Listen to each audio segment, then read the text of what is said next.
അനുഗ്രഹീതമായ നല്ല പ്രഭാതത്തിനായിട്ട് കർത്താവിന് നന്ദിയോടെ സ്തോത്രം ചെയ്യുന്നു. ഈ പകലിലും ദൈവസന്നിധിയിൽ നമുക്ക് ഒരു വിശുദ്ധ സഭായോഗമായി കൂടി വരുമ്പോൾ നമ്മുടെ ഭവനങ്ങളിൽ തന്നെ ഇരുന്ന് കർത്താവിനെ മഹത്വപ്പെടുത്തേണ്ടതിന് നമുക്ക് ദൈവം നൽകിയ അവസരത്തിനായി കർത്താവിന് നന്ദിയോടെ സ്തോത്രം ചെയ്യുന്നു. കഴിഞ്ഞ നാളുകളിലേതുപോലെ തന്നെ ലോക്ക്ഡൗൺ തുടരുകയാണ്. അതുകൊണ്ട് നമ്മൾ ഭവനങ്ങളിൽ തന്നെ ഇരുന്നാണ് നമ്മുടെ കൂട്ടായ്മകൾ നടത്തുന്നത്. ഏകദേശം 2 ആഴ്ച കൂടെ ലോക്ക്ഡൗൺ നീട്ടിയിട്ടുണ്ട്. നമ്മളെ കർത്താവ് സഹായിക്കട്ടെ. ഈ പകലിലും കഴിഞ്ഞ നാളുകളിൽ നമുക്ക് അനുഭവിപ്പാൻ ദൈവം നൽകിയ ദൈവത്തിൻ്റെ സാന്നിധ്യം, ദൈവത്തിൻ്റെ സമാധാനം, ദൈവത്തിൻ്റെ അനുഗ്രഹം ഇന്ന് പകൽ നമ്മുടെ മേൽ ആഴമായി വെളിപ്പെട്ടു വരുവാൻ നമുക്കൊരു നിമിഷം ദൈവകരങ്ങൾ ഏൽപ്പിച്ചു കൊടുത്ത് പ്രാർത്ഥിക്കാം. നീ അനുഭവിക്കുന്ന വേദനയിലും സങ്കടത്തിലും നിന്റെ കഷ്ടതയിലും നിന്റെ കണ്ണുനീരിലും നീ ആയിരിക്കുന്ന ആശങ്കപ്പെടുന്ന സാഹചര്യത്തിൻ്റെ നടുവിലും ഇന്ന് പകൽ ഇറങ്ങി വരുന്ന വലിയവനായ ഒരു ദൈവമുണ്ട്. ആ ദൈവകരങ്ങളിലേക്ക് നമുക്ക് സമർപ്പിച്ചു കൊടുത്തുകൊണ്ട് നമ്മുടെ കണ്ണുകളെ ദൈവസന്നിധിയിൽ അടച്ച് ആത്മാർത്ഥമായി നമുക്ക് ദൈവത്തോട് പ്രാർത്ഥിക്കാം. ഇന്നത്തെ ഈ ആരാധന ഒരു അനുഗ്രഹമായി തീരട്ടെ. നമ്മുടെ കർത്താവിന് നമ്മുടെ ജീവിതത്തെ മുഴുവനായി നമുക്ക് ഏൽപ്പിച്ചു കൊടുക്കുക. എല്ലാ ദൈവമക്കളും അല്പസമയം സ്തോത്രം ചെയ്താണ് നിങ്ങളായിരിക്കുന്ന സാഹചര്യത്തിൽ ആ ഭവനത്തിൽ മുഴക്കാലുകളെ മുടക്കിയാട്ട് ഏകാഗ്രമാക്കിയാട്ട് ഹൃദയം അല്പസമയം നമുക്ക് കർത്താവിനെ ആരാധിപ്പാനായി ദൈവകരങ്ങളിലേക്ക് ഏൽപ്പിച്ചു കൊടുത്ത് ഈ കർത്തൃപകൽ വേള അനേക വിശുദ്ധന്മാർ ലോകത്തിന്റെ പല ഭാഗങ്ങളിൽ ഭവനങ്ങളിൽ ഇരുന്ന് കർത്താവിനെ മഹത്വപ്പെടുത്തുമ്പോൾ എളിവരായ നമുക്കും നമ്മുടെ കർത്താവിനെ ആരാധിപ്പാൻ നമുക്ക് ലഭിക്കപ്പെട്ട പരിമിതമായ സാഹചര്യത്തിന്റെ നടുവിൽ ഈ പകൽ നമുക്ക് ദൈവത്തിന്റെ കരങ്ങൾ ഏൽപ്പിച്ചു കൊടുക്കാം. കർത്താവിന് നമുക്ക് നന്ദി പറയാം. യേശു നടത്തിയ വഴികളെ നമുക്ക് ഓർക്കാം. യേശു പരിപാലിച്ച പരിപാലനത്തെ നമുക്ക് ഓർക്കാം. ദൈവം അനർത്ഥങ്ങളിൽ നിന്ന് വിടുവിച്ചതിനെ നമുക്ക് ഓർക്കാം. ആഴമായ പ്രത്യാശ തലങ്ങളിൽ തന്നതിനെ നമുക്ക് ഓർത്ത് കർത്താവിന് നന്ദി പറയാം. ഞങ്ങളെ ഏറ്റവും അധികമായി സ്നേഹിക്കുന്ന ഞങ്ങളുടെ ദൈവമേ, പിതാവേ, ഈ മനോഹരമായ പ്രഭാതത്തിനായി ഞങ്ങൾ നന്ദി പറയുന്നു. അങ്ങയുടെ മക്കളാകുന്ന ഞങ്ങൾക്ക് ഒരുമിച്ച് ദൈവസന്നിധിയിൽ ഭവനങ്ങൾക്കകത്തിരുന്ന് ആരാധിപ്പാൻ ദൈവമായ കർത്താവ് നൽകിയ വലിയ സാവകാശത്തിനായി കർത്താവിനെ മഹത്വപ്പെടുത്തുന്നു. കർത്താവേ, അങ്ങ് ആരാധനയ്ക്ക് യോഗ്യനാണ്. അങ്ങ് ഞങ്ങളുടെ വീണ്ടെടുപ്പുകാരനാണ്. അങ്ങേക്ക് ഞങ്ങളെല്ലാം മഹത്വം നൽകുന്നു. ഇന്ന് പകൽ ആത്മാവിനെ ആരാധിക്കാനുള്ള കൃപ അങ്ങ് ഞങ്ങൾക്ക് തരുമാറാകണമേ. തുറക്കപ്പെട്ട സ്വർഗത്തിന്റെ കീഴിലിരുന്ന് ദൈവത്തിന് പ്രസാദമാകുവാൻ കർത്താവിനെ മഹത്വപ്പെടുത്താൻ ദൈവമായ കർത്താവ് ഞങ്ങളെ സഹായിക്കണമെന്ന് ഞങ്ങൾ അങ്ങയോട് പ്രാർത്ഥിക്കുന്നു പിതാവേ. അതിനായി ഞങ്ങൾ എല്ലാവരെയും കർത്താവ് തന്റെ ആത്മാവിനാൽ ശക്തീകരിക്കണമെന്ന് ഞങ്ങൾ ദൈവത്തോട് പ്രാർത്ഥിക്കുന്നു. ശുശ്രൂഷകളെ അനുഗ്രഹമാക്കി തീർക്കണമേ കർത്താവേ. അങ്ങ് ഞങ്ങളോട് സംസാരിക്കുമാറാകണമേ. അങ്ങയുടെ ആത്മാവിന്റെ നിറവിൽ അങ്ങ് ആരാധിപ്പാൻ കൃപ പകർന്ന് അടിയങ്ങളെ ശക്തീകരിക്കണമെന്ന് അങ്ങയോട് പ്രാർത്ഥിക്കുന്നു. കർത്താവ് എല്ലാവരും അനുഗ്രഹിക്കണമെന്ന് ഞങ്ങൾ ദൈവത്തോട് അപേക്ഷിക്കുകയാണ്. യേശുവിൻ നാമത്തിൽ പിതാവേ, ആമേൻ. നമുക്ക് ചില പാട്ടുകളെ പാടി നമ്മുടെ കർത്താവിനെ ആരാധിക്കാം. മുഴങ്കാലുകളെ മുടക്കാൻ കഴിയുന്നവർ മുഴങ്കാലുകളെ മുടക്കിയിരുന്ന, അതല്ല എങ്കിൽ നിങ്ങൾ ഇരിക്കുന്ന സ്ഥാനത്ത് കണ്ണുകളെ അടയ്ക്കാം. വളരെ ആത്മാർത്ഥമായി നമ്മുടെ ഹൃദയങ്ങളെ ഒരു ദിവസത്തിൽ പകരാം. നമ്മുടെ കർത്താവ് ആരാധനയ്ക്ക് യോഗ്യനാണ്. യേശുവിനെ പോലെ ആരാധനയ്ക്ക് യോഗ്യനായ വേറെ ആരുമില്ല. നമ്മുടെ കർത്താവ് ആരാധനയ്ക്ക് യോഗ്യനാകയാണ്. നമ്മുടെ ജീവിതത്തിന്റെ മുറിവുകളെ അറിയുന്നവനാണ് നമ്മുടെ കർത്താവ്. നമ്മെ പോലെ പരീക്ഷിക്കപ്പെട്ടവനാണ് നമ്മുടെ കർത്താവ്. അമ്മേ, ആ ദൈവത്തെ, മരണത്തെ ജയിച്ച, പാതാളത്തെ ജയിച്ച, സകലത്തേക്ക് ജയിച്ച നല്ല കർത്താവിനെ നമുക്ക് ആത്മാർത്ഥമായി പാടി ആരാധിക്കാം. ഇന്ന് പല കർത്താവ് നമ്മെ അനുഗ്രഹിക്കുമാറാകട്ടെ.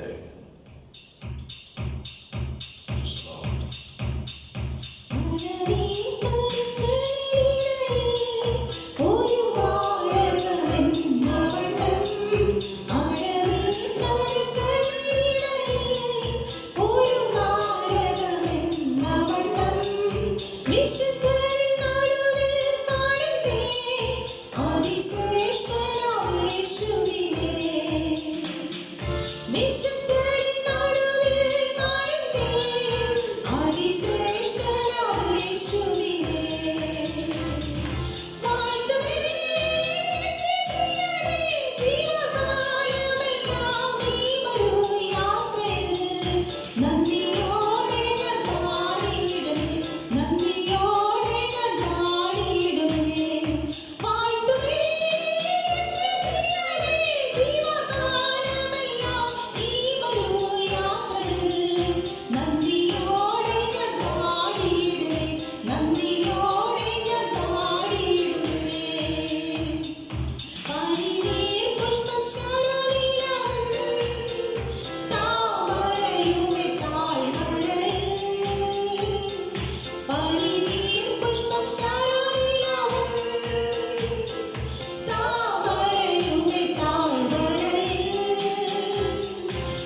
നമുക്ക് ശാന്തമായ ചില ഗാനങ്ങളെ പാടി നമ്മുടെ കർത്താവിനെ മഹത്വപ്പെടുത്താം.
ജീവനേ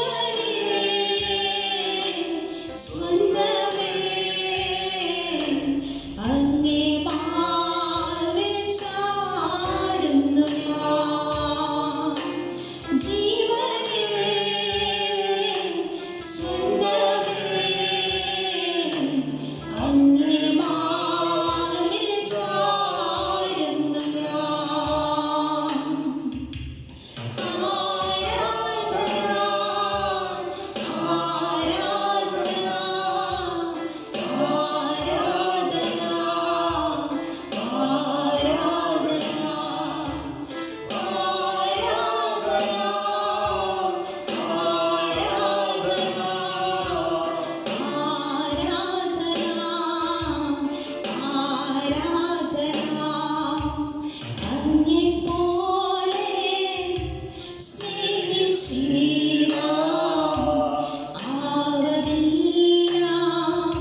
ഞങ്ങളുടെ പ്രിയ പിതാവേ, ആരാധനയ്ക്കും സ്തുതിക്കും സ്തോത്രത്തിനും മഹത്വത്തിനും സകലത്തിനും യോഗ്യനായ അങ്ങയുടെ പാദപീഠത്തിക്ക് ഇന്ന് പകൽ വലിയവർക്ക് മുഴക്കാലുകളെ മടക്കിയിരിപ്പാ അങ്ങ് നൽകിയ വലിയ ഭാഗ്യത്തിനായി ഞങ്ങൾ നന്ദി പറയുന്നു.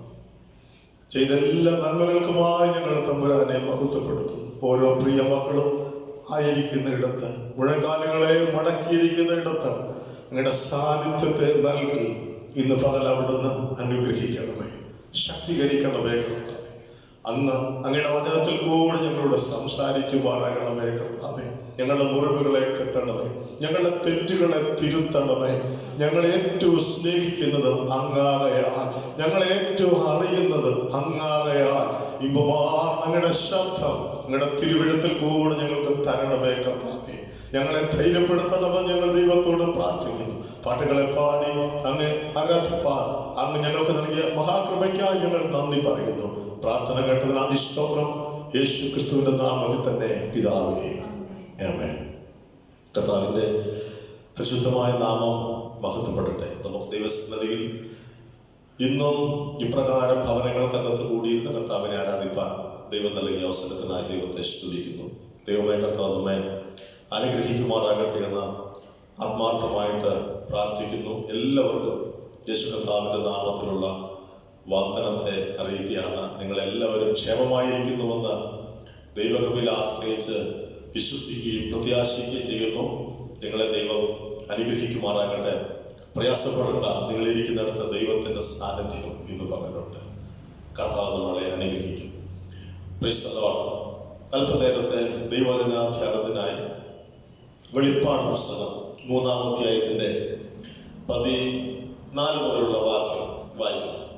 ലവോദിക്കയിലെ സഭയുടെ ദൂതന് എഴുതുക: വിശ്വസ്തനും സത്യവാനുമായ സാക്ഷിയായി ദൈവസൃഷ്ടിയുടെ ആരംഭമായ ആമേൻ എന്നുള്ളവൻ അരുളി ചെയ്യുന്നത്, ഞാൻ നിന്റെ പ്രവൃത്തി അറിയുന്നു. നീ ഉഷ്ണവാനുമല്ല ശീതവാനുമല്ല. ശീതവാനോ ഉഷ്ണവാനോ ആയിരുന്നുവെങ്കിൽ കൊള്ളാമായിരുന്നു. ഇങ്ങനെ ശീതവാനുമല്ല ഉഷ്ണവാനുമല്ല, ശീതോഷ്ണവാനാകയാൽ നിന്നെ എൻ്റെ വായിൽ നിന്ന് ഉമിണ്ണു കളയും. ഞാൻ ധനവാൻ, സമ്പന്നനായിരിക്കുന്നു, എനിക്കൊന്നിനും മുട്ടില്ല എന്ന് പറഞ്ഞുകൊണ്ട് നീ നിർഭാഗ്യനും അരിഷ്ടനും ദരിദ്രനും കുരുടനും നഗ്നനുമെന്ന് അറിയാതിരിക്കുകയാൽ നീ സമ്പന്നനാകേണ്ടതിന് തീയിൽ ഊതിക്കഴിച്ച പൊന്ന് നിന്റെ നഗ്നതയുടെ ലജ്ജ വെളിവാകത്തക്കവണ്ണം ധരിക്കേണ്ടതിന് വെള്ളയുടുപ്പ് നിനക്ക് കാഴ്ച ലഭിക്കേണ്ടതിന് കണ്ണിലെഴുതുവാൻ ലേപവും എന്നോട് വിലയ്ക്ക് വാങ്ങുവാൻ ഞാൻ നിന്നോട് ബുദ്ധി പറയുന്നു. എനിക്ക് പ്രിയമുള്ളവരെ ഒക്കെ ഞാൻ ശാസിക്കുകയും ശിക്ഷിക്കുകയും ചെയ്യുന്നു. ആകയാൽ നീ ജാഗ്രതയുള്ളവനായിരിക്കുക, മാനസാന്തരപ്പെടുക. ഞാൻ വാതിൽക്കൽ നിന്ന് മുട്ടുന്നു. ആരെങ്കിലും എൻ്റെ ശബ്ദം കേട്ട് വാതിൽ തുറന്നാൽ ഞാൻ അവൻ്റെ അടുക്കൽ ചെന്ന് അവനോടും അവൻ എന്നോടും കൂടെ അത്താഴം കഴിയും. ജയിക്കുന്നവന് ഞാൻ എന്നോടുകൂടെ എൻ്റെ സിംഹാസനത്തിൽ ഇരിക്കുവാൻ വരം നൽകും. ഞാനും ജയിച്ച് എൻ്റെ പിതാവിനോടുകൂടെ അവൻ്റെ സിംഹാസനത്തിൽ ഇരുന്നതുപോലെ തന്നെ ആത്മാവ് സഭകളോട് പറയുന്നത് എന്തെന്ന് ചെവിയുള്ളവൻ കേൾക്കട്ടെ. ക്രിസ്തോ, നമുക്ക് നമ്മുടെ വേദപുസ്തകങ്ങളെ തുറന്നു വെച്ച് അല്പസമയം ദൈവവചനം പഠിക്കാനായി ധ്യാനിപ്പാനായി നമുക്കിന്ന് പകൽ സമയം വേർതിരിക്കാം. ക്രിസ്തോ, വേദപുസ്തകത്തിലെ 66 പുസ്തകങ്ങളിൽ 18 പ്രവചന ഗ്രന്ഥങ്ങൾ ദൈവം നമുക്ക് തന്നിട്ടുണ്ട്. 18 പ്രവചന ഗ്രന്ഥങ്ങൾ. അതിൽ 17 പ്രവചന ഗ്രന്ഥങ്ങളും പഴയ നിയമത്തിൽ നിന്നാണ്. പുതിയ നിയമത്തിനകത്ത് ഒരൊറ്റ പ്രവചന ഗ്രന്ഥം മാത്രമേ നമുക്ക് ലഭിച്ചിട്ടുള്ളൂ. ദൈവം അങ്ങനെയാണ് നമുക്ക് തന്നത്. അതാണ് വെളിപ്പാട് പുസ്തകം. പുതിയ നിയമത്തിലെ ഏക പ്രവചന ഗ്രന്ഥമാണ് വെളിപ്പാട് പുസ്തകം. ഏറെ അനുഗ്രഹിക്കപ്പെട്ട ഒരു പുസ്തകമാണ് വെളിപ്പാട് പുസ്തകം. ഇങ്ങനെ നമുക്കതിനകത്ത് കാണാൻ പറ്റുന്ന ഈ വചനങ്ങളെ വായിക്കുന്നവനും വായിച്ച് കേൾക്കുന്നവനും ഇത് പ്രമാണിക്കുന്നവനും ഭാഗ്യവാൻ. ഇത് വായിക്കുന്നവൻ ഭാഗ്യവാനാണ്, വായിച്ച് കേൾക്കുന്നവൻ ഭാഗ്യവാനാണ്, ഇത് പ്രമാണിക്കുന്നവൻ ഭാഗ്യവാനാണ്. ഈ ലോക്ക്ഡൗണിന്റെ സമയത്ത് നമ്മൾ പ്രയാസപ്പെട്ടോ സങ്കടപ്പെട്ടോ ഒക്കെ ഇരിക്കുകയാണെങ്കിൽ നമുക്ക് ദൈവം തരുന്നൊരു നല്ല അസൈൻമെന്റാണ് വെളിപ്പാട് പുസ്തകം വായിക്കുക. പ്രശ്നമാണ് ഒരാളെ കൊണ്ട് വെളിപ്പാട് പുസ്തകം വായിപ്പിക്കുക, ബാക്കി എല്ലാവരും ഇത് കേൾക്കുക. വായിക്കുന്നവനും കേൾക്കുന്നവനും അത് പ്രമാണിക്കുക. കുടുംബം ഭാഗ്യാവസ്ഥയിലേക്ക് എത്തും. Hallelujah, hallelujah. എന്തുകൊണ്ടാണ് ഇങ്ങനെ സങ്കടം, എന്തുകൊണ്ടാണ് ഇങ്ങനെ ലോക്ക്ഡൌൺ നീണ്ടുപോകുന്നത്, നാളെ എന്താകും എന്നൊന്നും ആശങ്കപ്പെടേണ്ട. ദൈവം തന്നെ എനിക്ക് നല്ലൊരു അവസരമാണ് വെളിപ്പാട് പുസ്തകം വായിക്കാൻ. വെളിപ്പാട് പുസ്തകത്തിനകത്ത് അത് വായിക്കുന്നവനും വായിച്ച് കേൾക്കുന്നവനും ഇത് പ്രമാണിക്കുന്നവനും ഭാഗ്യവാൻ. ഒരുപോലെ നാം എല്ലാവരും ഭാഗ്യാവസ്ഥയിലേക്ക് വരാൻ കർത്താവ് നമ്മെ അനുഗ്രഹിക്കുമാറാകട്ടെ. പ്രൈസ് ദി ലോർഡ്, ഹല്ലേലൂയ, പ്രൈസ് ദി ലോർഡ്. ഈ പുസ്തകം AD 94-96 കാലഘട്ടങ്ങളിൽ പത്മോസ് ദ്വീപിൽ വെച്ച് അപ്പോസ്തലനായ യോഹന്നാൻ എഴുതി എന്ന് നമുക്ക് കാണുവാനായി സാധിക്കുന്നുണ്ട്. യേശു ക്രിസ്തുവിന്റെ വെളിപ്പാടാണ് ഈ വെളിപ്പാട് പുസ്തകം. പിതാവായ ദൈവം തന്റെ പുത്രനായ യേശു ക്രിസ്തുവിന് വെളിപ്പെടുത്തി കൊടുത്ത വെളിപ്പാട് യേശു ക്രിസ്തു തന്റെ ദാസനായ യോഹന്നാന് ദൂതൻ മുഖാന്തരം പ്രദർശിപ്പിച്ചു കൊടുത്തു. യോഹന്നാന്റെ എഴുത്തുകളാൽ, യോഹന്നാന്റെ പേരിൽ തന്നെ ദൈവസഭയ്ക്ക് ഈ പുസ്തകം ലഭിക്കാനായിട്ട് ഇടയായി തീർന്നു. അതോർത്ത് ഞാൻ കർത്താവിനെ സ്തുതിക്കുന്നു. ഈ പുസ്തകത്തിലെ ഏറ്റവും പ്രധാനപ്പെട്ട വിഷയം എന്ന് പറയുന്നത് വീണ്ടെടുപ്പാണ്. വീണ്ടെടുപ്പ് എന്നതാണ് വെളിപ്പാട് പുസ്തകത്തിലെ ഏറ്റവും പ്രധാനമായ വിഷയം. നമുക്കറിയാം, മനുഷ്യൻ ദൈവത്തിന്റെ സൃഷ്ടിയാണ്. മനുഷ്യനെ ദൈവം സൃഷ്ടിച്ചപ്പോൾ തൻ്റെ ആ ഭാവത്തിലും തൻ്റെ രൂപത്തിലും തൻ്റെ സ്വഭാവത്തിലുമാണ് ദൈവം മനുഷ്യനെ സൃഷ്ടിച്ചത്. സൃഷ്ടിക്കപ്പെട്ട മനുഷ്യന് ദൈവം അധികാരത്തെ കൊടുത്തു. എന്നാൽ നിർഭാഗ്യവശാൽ ആ അധികാരം മനുഷ്യനിൽ നിന്ന് നഷ്ടപ്പെട്ടു പോയി. പാപത്തിലൂടെ അത് നഷ്ടപ്പെട്ടു പോയി. പാപത്തിലൂടെ അധികാരം നഷ്ടപ്പെടുക മാത്രമല്ല ചെയ്തത്, പാപം ചെയ്തപ്പോൾ ദൈവവും മനുഷ്യനും തമ്മിലുള്ള ബന്ധവും നഷ്ടപ്പെട്ടു പോയി. അങ്ങനെ അധികാരം നഷ്ടപ്പെട്ട മനുഷ്യനും ദൈവം തമ്മിലുള്ള ബന്ധം നഷ്ടപ്പെട്ട എന്നേക്കുമായി മനുഷ്യരിൽ നിന്ന് അടർത്തി മാറ്റിക്കളഞ്ഞ ദൈവികമായ ബന്ധത്തെ, പിശാചിനാൽ മാറ്റിക്കളഞ്ഞ ആ ബന്ധത്തെ ദൈവം തന്റെ മഹാസ്നേഹത്താൽ മനുഷ്യനെ വീണ്ടെടുത്ത് ദൈവമായി നിരപ്പിക്കുന്ന അനുഗ്രഹീതമായ പ്രക്രിയയാണ് വീണ്ടെടുപ്പ്. ഹല്ലേലൂയ. ആമേൻ. ആത്മാവിന്റെ വീണ്ടെടുപ്പുണ്ട്. അതാണ് രക്ഷാനിർണയം എന്ന് പറയുന്നത്. ഒരു മനുഷ്യൻ കർത്താവായ യേശുവിനെ രക്ഷിതാവായി സ്വീകരിക്കുമ്പോൾ ദൈവവുമായി ഒരു ബന്ധവുമില്ലാതെ ഈ ഭൂമിയിൽ ജന്മം കൊണ്ട് തന്നെ പാപികളായ ആദാമ്യവർഗത്തിന്റെ പാപത്തിന്റെ പരിഹാരത്തിന് വേണ്ടിയാണ് യേശു ക്രിസ്തു ക്രൂശിൽ മരിച്ച് അടക്കപ്പെട്ട് ഉയർത്തെഴുന്നേറ്റ് ആമേൻ നമുക്ക് പാപപരിഹാരമായി തീർന്നത്. അങ്ങനെയെങ്കിൽ ഈ ഭൂമിയിൽ ജനിക്കുന്ന ഏത് മനുഷ്യനും യേശു ക്രിസ്തുവിനെ രക്ഷിതാവായി സ്വീകരിക്കാത്തിടത്തോളം കാലം അവൻ വീണ്ടെടുക്കപ്പെടാത്തവനാണ്. അവൻ പാപത്തിൽ ജീവിക്കുന്നവനാണ്. ആമേൻ. ആത്മാവിന്റെ വീണ്ടെടുപ്പ് ആമേൻ രക്ഷാനിർണയത്തിലൂടെ ഒരു മനുഷ്യൻ പ്രാപിക്കുമ്പോൾ ശരീരത്തിന്റെ വീണ്ടെടുപ്പ് യേശു കർത്താവിന്റെ വരവിനാൽ ആമേൻ വലിയ കാഹളധ്വാനം ധ്വനിക്കുന്ന സമയത്ത് ശരീരത്തിന്റെ വീണ്ടെടുപ്പിലേക്ക് ഒരു മനുഷ്യൻ പ്രവേശിക്കുകയാണ്. അങ്ങനെ വീണ്ടെടുപ്പിനെ കുറിച്ച് ആഴമായി പഠിപ്പിക്കുന്ന അനുഗ്രഹീതമായ ഒരു പുസ്തകമാണ് വെളിപ്പാട് പുസ്തകം. ഈ പുസ്തകത്തിന്റെ പ്രധാനപ്പെട്ട സന്ദേശം എന്ന് പറയുന്നത് ദൈവം ചരിത്രത്തിന്റെ ദൈവമാണ്. നമുക്കറിയാം, ഏത് കാലഘട്ടത്തിലും രണ്ട് ശക്തികൾ തമ്മിലുള്ള ഭയങ്കരമായ ഒരു പോരാട്ടമാണ്. ദൈവത്തോട് എപ്പോഴും പിശാച് ശത്രുത്വമാണ്. ദൈവിക പദ്ധതികൾക്ക് സാത്താൻ ശത്രുത്വമാണ്. വെളിപ്പാട് പുസ്തകത്തിനകത്ത് നമുക്ക് കാണാൻ കഴിയുന്നത് ദൈവസഭയോടുള്ള പീഡനങ്ങളാണ്. ദൈവസഭയെ ശക്തമായി പീഡിപ്പിക്കപ്പെടുന്ന ഒരു കാലഘട്ടത്തിലാണ് ദൈവസഭയുടെ ചരിത്രത്തിലെ തന്നെ ഏറ്റവും കഠിനമായ പീഡയുടെ നടുവിലാണ് വെളിപ്പാട് പുസ്തകം രചിക്കപ്പെടാൻ ഇടയായിത്തീരുന്നത്. ആമേൻ. പിശാച് മനുഷ്യനെ പീഡിപ്പിക്കുന്നു, പിശാച് മനുഷ്യനെ ദണ്ഡിപ്പിക്കുന്നു, പിശാച് മനുഷ്യനെ ദുഃഖിപ്പിക്കുന്നു, പ്രയാസപ്പെടുത്തുന്നു. എന്നാൽ അതിന്റെ എല്ലാം നടുവിൽ പിശാചിനല്ല ജയം, ദൈവത്തിനാണ് ജയം. അവൻ എന്നേക്കും ജയമെടുക്കുന്നവൻ. അവന് ശക്തിയും അവന് ബഹുമാനവും അവന് മഹത്വവും എന്നേക്കുമുള്ളത് ഹല്ലേലൂയ എന്ന ശക്തമായി പാടി ആർക്കത്തക്ക നിലയിൽ ഏത് പ്രശ്നത്തിന്റെയും ഏത് പോരാട്ടത്തിന്റെയും അന്തിമ ജയം ദൈവത്തിനാണെന്ന് ദൈവം വെളിപ്പെടുത്തി തരുന്ന ഒരു അനുഗ്രഹീതമായ സന്ദേശമാണ് ഈ പുസ്തകത്തിനകത്ത് ഉള്ള. ദൈവസഭയുടെ പീഡന കാലം എന്ന് പറയുന്നത് ഏറ്റവും അധികം ദൈവസഭ പീഡിപ്പിക്കപ്പെട്ടത്, ക്രിസ്ത്യാനികൾ ഉപദ്രവിക്കപ്പെട്ടത് നീറോയുടെ കാലത്തിലാണ്. നമുക്കറിയാം, AD 64-70 കാലഘട്ടങ്ങളിൽ നീറോ ചക്രവർത്തി ക്രിസ്ത്യാനികളെ വളരെയധികം പീഡിപ്പിച്ചിരുന്നു.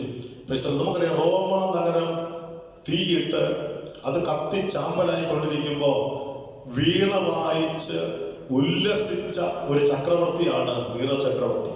ആ കഥ എല്ലാവർക്കും അറിയാവുന്നതാണ്. എന്നാൽ അതിന്റെ എല്ലാ കുറ്റവും ക്രിസ്ത്യാനികളുടെ മേൽ ചുമത്തി അന്നു മുതൽ ക്രിസ്ത്യാനികളെ തീയിട്ടത് ക്രിസ്ത്യാനികളാണ് എന്ന് പേര് ക്രിസ്ത്യാനികളുടെ മേൽ ചുമത്തി അവരെ ശക്തമായി ഈ നീറോ ചക്രവർത്തി പീഡിപ്പിച്ചിരുന്നു. ഉദ്യാനങ്ങൾക്ക്, ഉദ്യാന ദീപങ്ങൾക്ക് പകരം ക്രിസ്ത്യാനികളുടെ മേൽ എണ്ണയൊഴിച്ച് അതിനെ തുണി കൊണ്ട് പൊതിഞ്ഞ് അവർക്ക് ഉദ്യാന ദീപത്തിന് പകരം മനുഷ്യരെ കത്തിച്ചു നിർത്തിയിരുന്നു. തെരുവ് വിളക്കുകൾക്ക് പകരം മനുഷ്യനെ കത്തിച്ചു നിർത്തി അത് തെരുവ് വിളക്കുകളായി ഉപയോഗിച്ച വിശന്നിരിക്കുന്ന സിംഹത്തിന്റെ നടുവിലേക്ക് സ്ത്രീകളെയും കുട്ടികളെയും ഒക്കെ പച്ചയ്ക്ക് വലിച്ചെറിഞ്ഞ് അലറി വിളിക്കുന്ന നിലവിളിയോടുകൂടെ സിംഹങ്ങൾക്ക് ആഹാരമായി തീർന്ന അനേകം മനുഷ്യര് ആ കാലഘട്ടത്തിൽ ഉണ്ടായിരുന്നു. ഒരാൾ ക്രിസ്തുവിൽ വിശ്വസിച്ചത് നിമിത്തം അനേക പീഡനങ്ങളിലൂടെ അവരെ കടന്നു പോകേണ്ടി വന്നതായി നമുക്ക് കാണാൻ പറ്റുന്നുണ്ട്. അതിനുശേഷമാണ് ഡൊമിനീഷ്യൻ ചക്രവർത്തിയുടെ കാലം. ഡൊമിനീഷ്യൻ ചക്രവർത്തിയുടെ കാലം ഏകദേശം AD, ഈ പുസ്തകം എഴുതുന്ന കാലഘട്ടം ഡൊമിനീഷ്യൻ ചക്രവർത്തിയുടെ കാലഘട്ടമാണ്. AD 95 കാലഘട്ടങ്ങളിൽ ഡൊമിനീഷ്യൻ ചക്രവർത്തിയുടെ കാലഘട്ടത്തിൽ 44,000-ഓളം ക്രിസ്ത്യാനികളെ അവര് നശിപ്പിച്ചു, കൊന്നൊടുക്കി. അനേക അപ്പസ്തോലന്മാർ, അന്ന് ആ കാലഘട്ടങ്ങളിൽ ഉണ്ടായിരുന്ന അപ്പസ്തോലന്മാരിൽ അപ്പസ്തോലൻ യോഹന്നാൻ ഒഴികെ ബാക്കി എല്ലാവരും രക്തസാക്ഷികളായി തീർന്നു. പത്രോസ്, പൗലോസ് തുടങ്ങിയ ശ്രേഷ്ഠന്മാരായ ദൈവദാസന്മാർ എല്ലാവരും സുവിശേഷ നിമിത്തം രക്തസാക്ഷികളായി തീർന്നത് ഡൊമിനീഷ്യൻ ചക്രവർത്തിയുടെ കാലഘട്ടങ്ങളിലാണ്. ഇത്രയധികം പീഡനങ്ങൾ പെരുകി വർദ്ധിച്ച് വളരെ ഭയത്തോടെ ദൈവസഭ കടന്നു പോകുന്ന സമയങ്ങൾ 7 സഭകൾക്കുള്ള ദൂതുകളായി വെളിപ്പാട് പുസ്തകം പറയുന്നു. എഫെസോസ്, സ്മുർണ, പെർഗമോസ്, തിയതൈര, സർദിസ്, ഫിലദൽഫിയ, ലവോദിക്യ തുടങ്ങിയ 7 സഭകൾക്കുള്ള ദൂതുകളായി അപ്പസ്തോലനായ യോഹന്നാന്റെ പക്കൽ ഇത് ഏൽപ്പിക്കാൻ കാരണമെന്ന് പറയുന്നത് ആ കാലഘട്ടത്തിൽ ജീവിച്ചിരുന്ന ഏക അപ്പസ്തോലൻ, ഏക സുവിശേഷകൻ, ഏക അവൻ വയോധികനായ ഒരു ദൈവദാസൻ അന്നുണ്ടായിരുന്ന എല്ലാ സഭകളിലും മാറി മാറിപ്പോയി അവരെ ധൈര്യപ്പെടുത്തി, അവരെ ഉറപ്പിച്ചു. ചെല്ലുന്ന സഭകളിലെല്ലാം വ്യക്തികൾ ചോദിക്കുന്നു, എന്തുകൊണ്ടാണ് ഞങ്ങൾക്കിങ്ങനെ, എന്താ ഞങ്ങൾ ഇങ്ങനെ കഷ്ടതയിലൂടെ കടന്നു പോകുന്നത്, എന്താ ഞങ്ങൾ ഇങ്ങനെ വേദനയിലൂടെ കടന്നു പോകുന്നത്, എന്തുകൊണ്ടാണ് ഞങ്ങൾക്ക് ഇങ്ങനെ ഒരു പീഡനം വരുന്നത്? അതിനെല്ലാം മറുപടികളെ പറഞ്ഞ് അവരെ ആശ്വസിപ്പിച്ച് അവരെ ശക്തീകരിച്ച് അവരുടെ കഷ്ടതയിൽ കൂട്ടാളിയായി തീർന്ന ഈ യോഹന്നാൻ ഒരു കാലഘട്ടത്തിൽ ഈ ചക്രവർത്തിയാൽ പീഡിക്കപ്പെടുവാനിടയായി തീർന്നു. താൻ പിടിക്കപ്പെട്ടു. പിടിക്കപ്പെട്ട ഈ യോഹന്നാൻ അപ്പസ്തോലനെ പത്മോസ് എന്ന ഒരു ദ്വീപിലേക്ക് തടവുകാരനായി കടത്തി. ആ കാലഘട്ടങ്ങളിൽ തടവുകാരെ പാർപ്പിക്കുന്ന ഒരു ദ്വീപാണ് പത്മോസ് ദ്വീപ്. ഈ പത്മോസ് ദ്വീപിൽ 10 കിലോമീറ്റർ നീളവും 7 കിലോമീറ്റർ വീതിയുമുള്ള ഒരു വൃക്ഷം പോലുമില്ലാത്ത ഊഷരഭൂമി, പാറക്കെട്ടുകളാൽ നിറയപ്പെട്ട ഊഷരഭൂമി, തടവുകാരെ അയക്കുന്ന ഈ ദ്വീപിനകത്ത് അപ്പസ്തോലനായ യോഹന്നാൻ കടന്നു പോകാനിടയായി. തടവുകാരെ പാറക്കെട്ടുകൾക്കകത്ത് കഠിനമായ ജോലി ചെയ്യിപ്പിച്ച ചരിത്രം നമുക്ക് ചരിത്രത്തിനകത്തുനിന്ന് വായിച്ചെടുക്കാനായി സാധിക്കുന്നുണ്ട്. അവിടേക്ക് കടന്നുപോയവർ ജീവനോടെ തിരിച്ചു വന്ന ചരിത്രങ്ങളില്ല. തലയോട്ടികളും മനുഷ്യന്റെ അസ്ഥികൂമാരങ്ങളുടെ നടുവിൽ, ഭീകരാന്തരീക്ഷത്തിന്റെ നടുവിൽ അപ്പസ്തോലനായ യോഹന്നാൻ സുവിശേഷത്തെ പ്രതി എത്തപ്പെട്ടതാണ് ഇതിന്റെ പശ്ചാത്തലം എന്ന് പറയുന്നത്. ഈ കഠിനമായ പ്രയാസത്തിന്റെയും പ്രതികൂലത്തിന്റെയും നടുവിൽ നമുക്ക് കാണാൻ പറ്റുന്നുണ്ട്. അതിന്റെ 10-ാം വാക്യം 9-ാം വാക്യം, നിങ്ങളുടെ സഹോദരനും യേശുക്രിസ്തുവിന്റെ കഷ്ടതയിലും, 1-ാം അധ്യായത്തിന്റെ 9-ാം വാക്യം, നിങ്ങളുടെ സഹോദരനും യേശുക്രിസ്തുവിന്റെ കഷ്ടതയിലും രാജ്യത്തിലും സഹിഷ്ണുതയിലും കൂട്ടാളിയുമായ യോഹന്നാൻ എന്ന ഞാൻ ദൈവവചനവും യേശുവിന്റെ സാക്ഷ്യവും നിമിത്തം പത്മോസ് എന്ന ദ്വീപിലായിരുന്നു. 10-ാം വാക്യം, കർത്തൃദിവസത്തിൽ ഞാൻ ആത്മവിവശനായി. എല്ലാ കഷ്ടങ്ങളും അനുഭവിച്ച, എല്ലാ പ്രതികൂലങ്ങളും അനുഭവിച്ച, എല്ലാ വേദനകളിലൂടെയും കടന്നുപോയ ആ അനുഗ്രഹീതനായ ദൈവദാസൻ കർത്തൃദിവസത്തിൽ ആത്മവിവശനായി. ഹല്ലേലൂയ. സാഹചര്യങ്ങൾ എത്ര പ്രതികൂലമായാലും, സാഹചര്യങ്ങൾ എത്ര പ്രതിസന്ധി ആയാലും, കൂട്ടിന് ആരും തനിക്കില്ലെങ്കിലും, അതുവരെ ഉണ്ടായിരുന്ന സഭ അംഗങ്ങൾ തനിക്കില്ല, തന്റെ ജീവിതത്തിൽ തനിക്ക് കൂട്ടായ്മയ്ക്ക് ഒരു മനുഷ്യനില്ല, ആരും ആശ്വസിപ്പിക്കാനില്ല, വയോധികനാണ്, മടങ്ങി ഈ ദ്വീപിൽ നിന്ന് പുറത്തു പോകുമെന്ന ആശ ഒരിക്കൽ പോലും മാനുഷികമായി അങ്കുരിക്കാൻ സാധ്യതയില്ലാത്ത സ്ഥാനത്ത് കർത്താവിന്റെ ദിവസത്തിൽ, കർത്തൃദിവസത്തിൽ, ഒരുപക്ഷെ അത് ഞായറാഴ്ച ആയിരിക്കുന്നു, ദൈവം തനിക്ക് വെളിപ്പെട്ട് വന്ന ആ ദിവസത്തിൽ താൻ ദൈവവുമായുള്ള ആഴമായ ബന്ധത്തെ കുറിക്കുന്ന ഒരു പദമാണ്, പരിശുദ്ധാത്മാവുമായ ആഴമായ ബന്ധത്തെ കുറിക്കുന്ന ഒരു പദമാണ് അവിടെ എഴുതിയിരിക്കുന്നത്. ആത്മവിവശനായി. മാനുഷികമായ ബുദ്ധി കൊണ്ട് മനസ്സിലാക്കി എടുക്കാൻ കഴിയാത്തതിനെങ്കിൽ ദൈവത്തിന്റെ ആത്മാവുമായി ആഴമായി താൻ ബന്ധിക്കപ്പെട്ടു. തനിക്ക് തന്നെ നിയന്ത്രിക്കാൻ കഴിയാത്തതിൽ ദൈവസാന്നിധ്യം അനുഭവിക്കാനായി താൻ തുടങ്ങി. ഇന്ന് പകൽ ഈ തിരുവചനം കേൾക്കുന്ന ദൈവത്തിന്റെ പൈതലേ, നീ ആയിരിക്കുന്നിടത്ത് ദൈവത്തിന്റെ സാന്നിധ്യം നിന്റെ മേൽ വ്യാപരിക്കുകയാണ്. നീ ആയിരിക്കുന്നിടത്ത് ദൈവകൃപ നിന്റെ മേൽ വ്യാപരിക്കുകയാണ്. ദൈവത്തിന്റെ വലിയ കരുതൽ, ദൈവത്തിന്റെ വലിയ സമാധാനം, ദൈവത്തിന്റെ വലിയ ആശ്വാസം, ദൈവത്തിന്റെ വലിയ കരുതൽ ഇന്ന് പകൽ നിന്റെ മേൽ വെളിപ്പെടുകയാണ്. കർത്താവിന്റെ സാന്നിധ്യം യോഹന്നാന്റെ മേൽ വെളിപ്പെട്ടു. അവൻ ആത്മവിവശനായി പരിശുദ്ധാത്മാവിന്റെ പൂർണ്ണ നിയന്ത്രണത്തിലേക്ക് യോഹന്നാൻ വന്നു. എന്തുകൊണ്ടാണ് അങ്ങനെ അപ്പസ്തോലനായ യോഹന്നാൻ ആ പരിശുദ്ധാത്മാവിന്റെ പൂർണ്ണ നിയന്ത്രണത്തിലേക്ക് വന്നത്? അവൻ യേശുവിനെ സ്നേഹിച്ചിരുന്നു.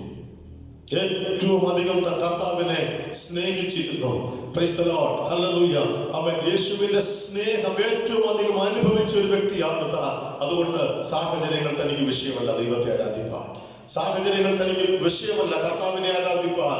അവൻ ഏത് സാഹചര്യത്തിലും ആത്മാർത്ഥമായി കർത്താവിനെ ആരാധിപ്പാൻ യോഹന്നാൻ അപ്പോസ്തലൻ അവൻ തയ്യാറായി. കർത്തൃ ദിവസത്തിൽ താൻ ആത്മവിവശതയിൽ ദൈവസാന്നിധ്യത്തിന്റെ ആഴത്തിൽ ദൈവം തനിക്ക് തുറക്കപ്പെട്ട സ്വർഗത്തിന്റെ കീഴിൽ നിന്ന് അനുഗ്രഹീതമായ വെളിപ്പാടുകളെ കൈമാറുകയാണ്. ആ വെളിപ്പാടുകളാണ് 7 സഭയ്ക്കുള്ള ദൂതുകൾ. ഹല്ലേലൂയ. ഈ ദൂതുകൾ അവൻ 7 സഭകൾക്ക് മാത്രമെന്നല്ല, എക്കാലത്തെയും സഭകൾക്ക് ഇത് പ്രസക്തമാണ്. എക്കാലത്തെയും സഭകൾക്ക് ഇത് പ്രസക്തമാണ്.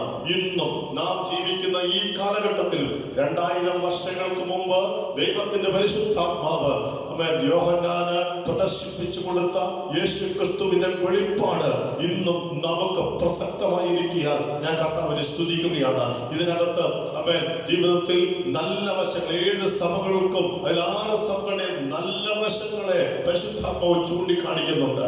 Price the Lord. അവൻ തെറ്റായ വശങ്ങളെ ചൂണ്ടിക്കാണിക്കുന്നുണ്ട്. നല്ല വശങ്ങളെ പ്രോത്സാഹിപ്പിക്കുകയും തെറ്റായ വശങ്ങളെ തിരുത്തി മാനസാന്തരപ്പെടാനുള്ള ആഹ്വാനവും.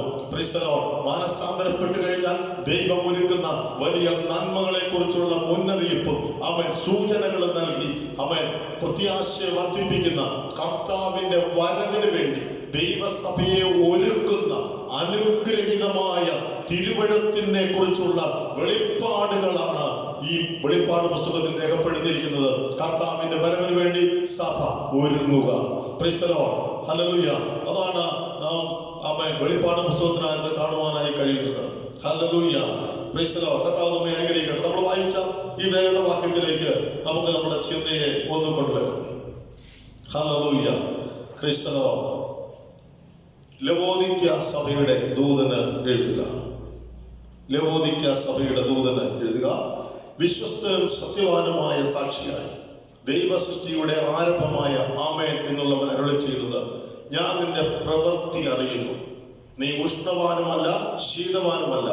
ശീതവാനോ ഉഷ്ണവാനോ ആയിരുന്നുവെങ്കിൽ കൊള്ളാമായിരുന്നു.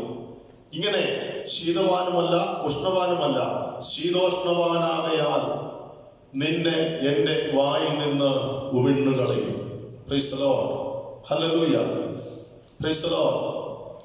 അവിടെ കർത്താവിനെ കുറിച്ച് പറയുന്ന ഒരു പ്രധാനപ്പെട്ട പദം 14-ാം വാക്യത്തിൽ വിശ്വസ്തനും സത്യവാനുമായ സാക്ഷി ദൈവസൃഷ്ടിയുടെ ആരംഭമായ ആമേൻ എന്നുള്ളത്. യേശു ക്രിസ്തുവിന്റെ പ്രധാനപ്പെട്ട 1-2 പ്രത്യേകതകൾ. ഒന്ന്, കർത്താവ് സത്യവാനാണ്. ഹല്ലേലൂയ. നമ്മുടെ ആരാധ്യനായ കർത്താവ് സത്യവാനാണ്. യേശു പറഞ്ഞ പ്രധാനപ്പെട്ട അവൻ യേശുവിന്റെ സന്ദേശങ്ങൾക്കകത്ത് ഊന്നി പറയുന്ന ചില കാര്യങ്ങളാണ്. സത്യം സത്യമായി ഞാൻ നിങ്ങളോട് പറയുന്നു. അവനെ പോലെ സത്യം സംസാരിക്കുന്ന വേറെ ആരുമില്ല. അവനെ പോലെ വിശ്വസ്തനായ സാക്ഷി വേറെ ആരുമില്ല. നിങ്ങൾക്കറിയാമോ, ഈ ഭൂമിയിലെ ഏതെങ്കിലും ഒരു സാക്ഷിയെ 100% വിശ്വസ്തനെന്ന് നമുക്ക് കാണാൻ പറ്റുമോ? ഒരിക്കലും നമുക്ക് കാണാൻ ഒക്കില്ല. 100% വിശ്വസ്തനായ ഒരു സാക്ഷിയെയും നമുക്ക് കാണാൻ ഒക്കില്ല. Praise the Lord. ഹല്ലേലൂയ. സ്വന്തം കണ്ണുകൊണ്ട് കാണുന്ന പൂർണ്ണ വിശ്വസ്തനായിരിക്കുന്ന, കണ്ടതുപോലെ തന്നെ പറയാൻ കഴിയുന്ന ഈ 3 യോഗ്യതകളാണ് ഒരു സാക്ഷിക്ക് ആവശ്യം. വേറെ ഈ ഭൂമിയിൽ ആരുമില്ല യേശു അല്ലാതെ. Price the Lord. ഹല്ലേലൂയ. Praise the Lord. വേറെ ആരും വിശ്വസ്തരല്ല. ഒരു വിശ്വസ്തനെയും നമുക്ക് ഈ ഭൂമിയിൽ കണ്ടെത്താൻ ഒക്കില്ല. പക്ഷെ ഇന്ന് പകൽ ഒരു ദൂതിന് പറയാം, നമ്മൾ ആരാധിക്കുന്ന ദൈവം വിശ്വസ്തനാണ്. അവനെ പോലെ വിശ്വസ്തൻ ആരുമില്ല. അവനെ പോലെ സത്യവാൻ വേറെ ആരുമില്ല. ഇത്ര വലിയവനായ, ഇത്ര നല്ലവനായ ഒരു ദൈവത്തെ ആരാധിക്കുവാൻ ദൈവം നൽകിയ മഹാകൃപയ്ക്കായി നമുക്ക് നന്ദിയുള്ള ഹൃദയത്തോട് ദൈവത്തെ സ്തുതിക്കണം. അവൻ വാക്ക് പറഞ്ഞാൽ മാറുന്നവനല്ല, വിശ്വസ്തനാണ്. വിശ്വസ്തനാണ്. ഞാൻ ഇരിക്കുന്ന ഇടത്ത് നിങ്ങളെയും ഇരുത്തും എന്ന് വാക്ക് പറഞ്ഞിട്ടുണ്ടെങ്കിൽ ഓർത്തോണം, സത്യമാണ് ദൈവം സംസാരിച്ചിരിക്കുന്നത്, വിശ്വസ്തനാണ് സംസാരിച്ചിരിക്കുന്നത്. അങ്ങനെ ഇരുത്തുക തന്നെ ചെയ്യും. ഹല്ലേലൂയ. വിശ്വസ്തനായ സാക്ഷി അതുകൊണ്ടാണ് സത്യവാനും വിശ്വസ്തനുമായതുകൊണ്ടാണ് തന്റെ വീണ്ടെടുപ്പിന്റെ പദ്ധതിക്ക് വേണ്ടി ഭൂമിയിൽ വന്നപ്പോൾ പ്രതികൂലങ്ങളും പ്രതിസന്ധികളും ഉണ്ടായിട്ടും അതെല്ലാം സഹിച്ച് തന്റെ വിശ്വസ്തത കാൽവരി ക്രൂശിൽ തെളിയിച്ചത് എന്തുകൊണ്ടാണെന്ന് അറിയാമോ? അവൻ വിശ്വസ്തനായതുകൊണ്ടാണ്. അതുകൊണ്ട് ഒരു കാര്യം കുഞ്ഞേ, അവൻ നിന്നോട് വാക്കു പറഞ്ഞിട്ടുണ്ടെങ്കിൽ നീ പതറിപ്പോകണ്ട. അവൻ വിശ്വസ്തനാണ്. വിശ്വസ്തനാണ് നിന്നോട് അരുളി ചെയ്തിരിക്കുന്നത്. സത്യവാനാണ് നിന്നോട് അരുളി ചെയ്തിരിക്കുന്നത്. അതിന് മാറ്റം വരികയില്ല. ഇന്ന് പറഞ്ഞ നിന്റെ തലമുറകളെ കുറിച്ച്, നിന്റെ കുടുംബത്തെ കുറിച്ച്, നിന്റെ സാഹചര്യങ്ങളെ കുറിച്ച് ദൈവം നിന്നോട് പറഞ്ഞിരിക്കുന്ന ആലോചനകൾ, ദൂതുകൾ അവൻ മാറ്റിക്കളയേണ്ടതിന് അവൻ അവിശ്വസ്തനല്ല, അവൻ അസത്യവാനല്ല. അവൻ വിശ്വസ്തനായതുകൊണ്ട്, അവൻ സത്യവാനായതുകൊണ്ട് നിന്നെ കുറിച്ചുള്ള, നിന്റെ തലമുറയെ കുറിച്ചുള്ള, നിന്റെ കുടുംബത്തെ കുറിച്ചുള്ള ദൈവത്തിന്റെ ആലോചനകളെ അവൻ നിവർത്തിച്ചിരിക്കും. നീ ഭാരപ്പെടേണ്ട. അല്പസമയം കാര്യങ്ങളെ തട്ടി കർത്താവിന് നന്ദിയോടെ സ്തോത്രം പറ. അവൻ വിശ്വസ്തനായ സാക്ഷിയാണ്. ഹല്ലേലൂയ. യേശു വിശ്വസ്തനാണ്, വിശ്വസ്തനാണ്, വിശ്വസ്തനാണ്. ഹല്ലേലൂയ. Praise the Lord. ഹല്ലേലൂയ. ആമേൻ. നമ്മുടെ കർത്താവ് എല്ലാവർക്കും വിശ്വാസയോഗ്യനാണ്. ഹല്ലേലൂയ. അവനെ പോലെ വിശ്വാസയോഗ്യനായ വേറെ ആരുമില്ല.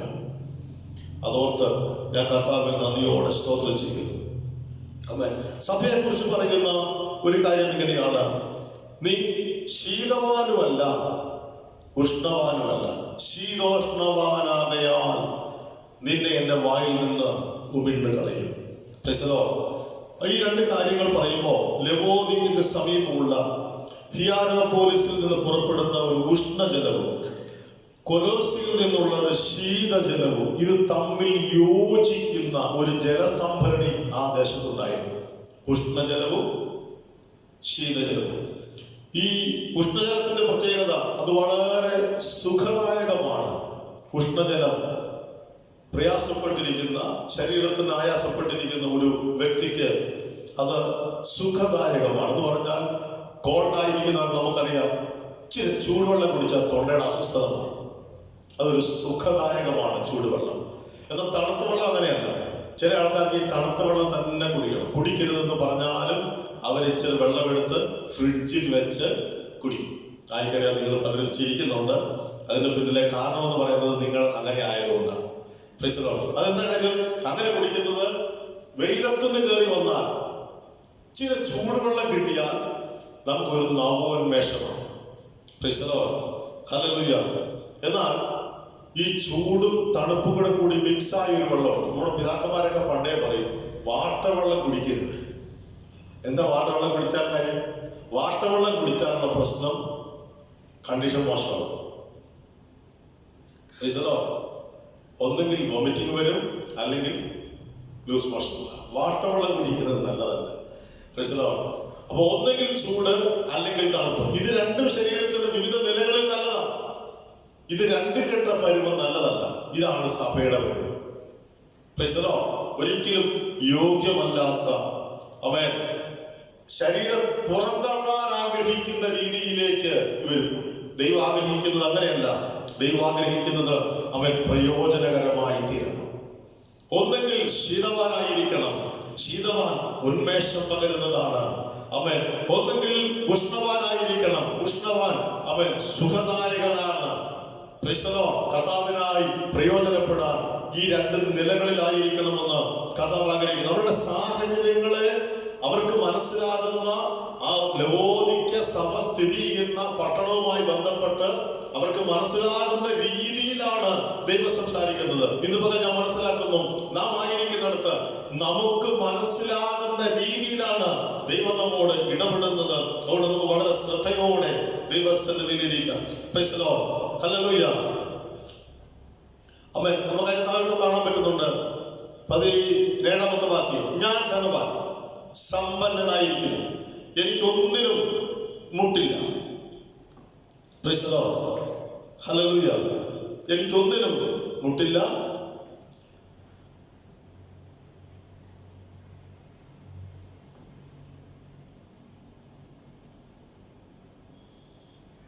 എന്ന് പറഞ്ഞുകൊണ്ട് നീ ഭാഗ്യവാനും അരിഷ്ടനും ദരിദ്രനും കുരുടനും നഗ്നനും എന്ന് അറിയാതിരിക്കുകയാൽ. അവിടെ പറഞ്ഞിരിക്കുന്നത്, ഒന്ന്, നീ നിർഭാഗ്യവാനാണ്. നിർഭാഗ്യവാനാണ്. ഹല്ലേലൂയ. ആമേൻ. എന്ന് പറഞ്ഞാൽ ഹീനനാണ്, അധമനാണ്. Praise the Lord. അടുത്തത് അരിഷ്ടനാണ്. അരിഷ്ടൻ എന്ന് പറഞ്ഞാൽ ഒരു ദയനീയ സ്ഥിതിയിലുള്ള ഒരു പദമാണ് അരിഷ്ടൻ. അപ്പോസ്തലനായ പൗലോസ് പറയുന്ന ഒരു കഥയുണ്ട്. ഞാൻ നന്മ ചെയ്യാൻ ആഗ്രഹിക്കുന്നെങ്കിലും എന്റെ ശരീരത്തിൽ തിന്മ വസിക്കുന്നു എന്ന് ഞാൻ അറിയുന്നു. ഞാൻ ആഗ്രഹിക്കാത്തൊരു തിന്മ. അതുകൊണ്ട് അപ്പോസ്തലൻ നിലവിളിച്ചു പറയുകയാണ്, അയ്യോ ഞാൻ അരിഷ്ട മനുഷ്യൻ എന്ന് പറഞ്ഞാൽ ആഗ്രഹം, നല്ലത് ചെയ്യാൻ, നന്നായി ജീവിക്കാൻ ആഗ്രഹമുണ്ടെങ്കിലും അതിനൊരിക്കലും ആ ആഗ്രഹത്തെ ജീവിപ്പിച്ച് പ്രവൃത്തി നടത്തി കൊണ്ടുവരാൻ കഴിയാത്ത പോകുന്നതിന്റെ പേരാണ് അരിഷ്ടത. ഹല്ലേലൂയ. അതൊരു ദയനീയ സ്ഥിതിയാണ്, ഒരു വേദനയുടെ, ഞരക്കത്തിന്റെ നിലവിളിയുടെ ശബ്ദമാണത്. അങ്ങനെയുള്ളവരാണ് ഇവര്. ഇവർ ദരിദ്രരാണ്. അത് ആത്മീയ ദാരിദ്ര്യത്തെ കാണിക്കുന്നതാണ്. ഇവർ കുരുടരാണ്, ഇവർ നഗ്നരാണ്. കുരുടരാണ്, നഗ്നരാണ്. Praise the Lord. ഹല്ലേലൂയ. ആമേൻ. 18ാമത്തെ വാക്യം, നീ സമ്പന്നനാകേണ്ടതിന് തീയിൽ ഊതിക്കഴിച്ച പൊന്നും നിന്റെ നഗ്നതയുടെ ലജ്ജ വെളിവാകാത്തവണ്ണം ധരിക്കേണ്ടതിന് വെള്ളയുടുപ്പും നിനക്ക് കാഴ്ച ലഭിക്കേണ്ടതിന് കണ്ണിലെഴുതുവാൻ ലേപവും എന്നോട് വിലയ്ക്ക് വാങ്ങുവാൻ ഞാൻ ബുദ്ധി ഉപദേശിക്കുന്നു. ഇവർക്ക് വെള്ളയുടുപ്പ് നിങ്ങൾ ധരിക്കണം, വെള്ളയുടുപ്പ് നിങ്ങൾ വാങ്ങണം. ഈ പട്ടണം എന്ന് പറയുന്നത് കമ്പിളി വസ്ത്രത്തിന് കീർത്തി കേട്ട നഗരമാണ്. ആടുകൾ, വളരെയധികം ആടുകളുള്ള, ഈ കമ്പിളി വസ്ത്രത്തിന് ആവശ്യമായ രോമം കത്തിരിച്ചെടുക്കാൻ സാധിക്കത്തക്ക നിലയിൽ ധാരാളം ആടുകളുള്ള ഒരു നല്ല വ്യവസായ പട്ടണം കൂടിയാണ് ഈ പട്ടണം. ധാരാളം കമ്പിളി വസ്ത്രങ്ങൾ ഉണ്ടാക്കി വിൽക്കുന്ന ഒരു സ്ഥലമാണ്. അവർക്ക് അങ്ങനെ എല്ലാ നിലകളുള്ള വസ്ത്രമുണ്ട്. പക്ഷേ ഹല്ലേലൂയ, ആ വസ്ത്രം തണുപ്പിൽ നിന്നവരെ സംരക്ഷിക്കും. പ്രകൃതിയുടെ ചൂടിൽ നിന്നും തണുപ്പിൽ നിന്നും സംരക്ഷിക്കപ്പെടേണ്ടതിന് വേണ്ടിയാണ് ശരീരത്തിൽ വസ്ത്രം ധരിക്കുന്നത്, നഗ്നത മറയ്ക്കുന്നതോടൊപ്പം തന്നെ. പക്ഷെ ഇവർക്ക് ലോകത്തിൽ നിന്നുള്ള കളങ്കം ഇവരെ പറ്റാതെ, ലോകത്തിന്റെ മാലിന്യം ഇവരിൽ പെടാതെ ആത്മമനുഷ്യനെ സംരക്ഷിക്കേണ്ടതിനുള്ള വിശുദ്ധിയുടെ വസ്ത്രം അവർക്ക് നഷ്ടപ്പെട്ടു പോയി. അതുകൊണ്ടാണ് പരിശുദ്ധാത്മാവ് സഭയോട് പറയുന്നത്, നിങ്ങൾ വെള്ളയുടുപ്പ് ധരിക്കണം. എന്താ വെള്ളയുടുപ്പ് ധരിക്കാൻ കാരണം? നിങ്ങളുടെ നഗ്നത മറയ്ക്കണം. ആത്മീയമായ നഗ്നത മറച്ച് വിശുദ്ധി സൂക്ഷിക്കേണ്ടതിന് വേണ്ടി വെള്ളയുടുപ്പ് വില കൊടുത്ത് വാങ്ങാൻ, വെള്ളയുടുപ്പ് ധരിക്കാൻ ഇന്ന് അവൻ ദൈവസഭയോട് പറഞ്ഞ അതേ ആലോചന നമുക്കും ഏറ്റെടുപ്പാനിടയായിത്തീരട്ടെ. ലോകത്തോടുള്ള കളങ്കം നമ്മിൽ പറ്റാതെ, നാം ആയിരിക്കുന്ന സ്ഥാനങ്ങളിൽ ഏത് മാധ്യമങ്ങളിലൂടെ, ഏത് സാഹചര്യങ്ങളിലൂടെ വേണമെങ്കിലും കളങ്കം പറ്റാൻ സാധ്യതയുള്ള ഒരു ആത്മീയൻ ഒരിക്കലും സേഫ് സോണിലല്ല. ആത്മീയം തന്നെത്താൻ സൂക്ഷിക്കേണ്ടതാണ്. ആത്മീയം നിത്യതയ്ക്ക് വേണ്ടി ഒരുങ്ങേണ്ടവരാണ്. ആത്മീയം കാഹളത്തിന്റെ ശബ്ദം കേൾക്കാൻ ആത്മാവിൽ കാതോർത്തിരിക്കേണ്ടവരാണ്. ഏത് നിമിഷവും അതിൽ നിന്ന് തെറ്റിച്ചു കളയാൻ സാത്താൻ പദ്ധതിയിടുന്നുണ്ട്. ഇന്ന് പകൽ ദൈവാത്മാവ് ഇടപെടുന്നു. വിശുദ്ധിയുടെ വസ്ത്രം ധരിക്കേണ്ടതിന് വെള്ള വസ്ത്രം ധരിക്കാൻ ഇന്ന് പകൽ ദൈവസഭയോട് പരിശുദ്ധാത്മാവ് ഇടപെടുകയാണ്. രണ്ട്, കണ്ണിൽ എഴുതാൻ ലേപം വേണം. ഹല്ലേലൂയ. പറഞ്ഞല്ലോ, വളരെയധികം ബിസിനസ് നടക്കുന്ന ഒരു പട്ടണമാണ് ആ പട്ടണം. കച്ചവടക്കാർ ധാരാളം ഉണ്ടായിരുന്നു.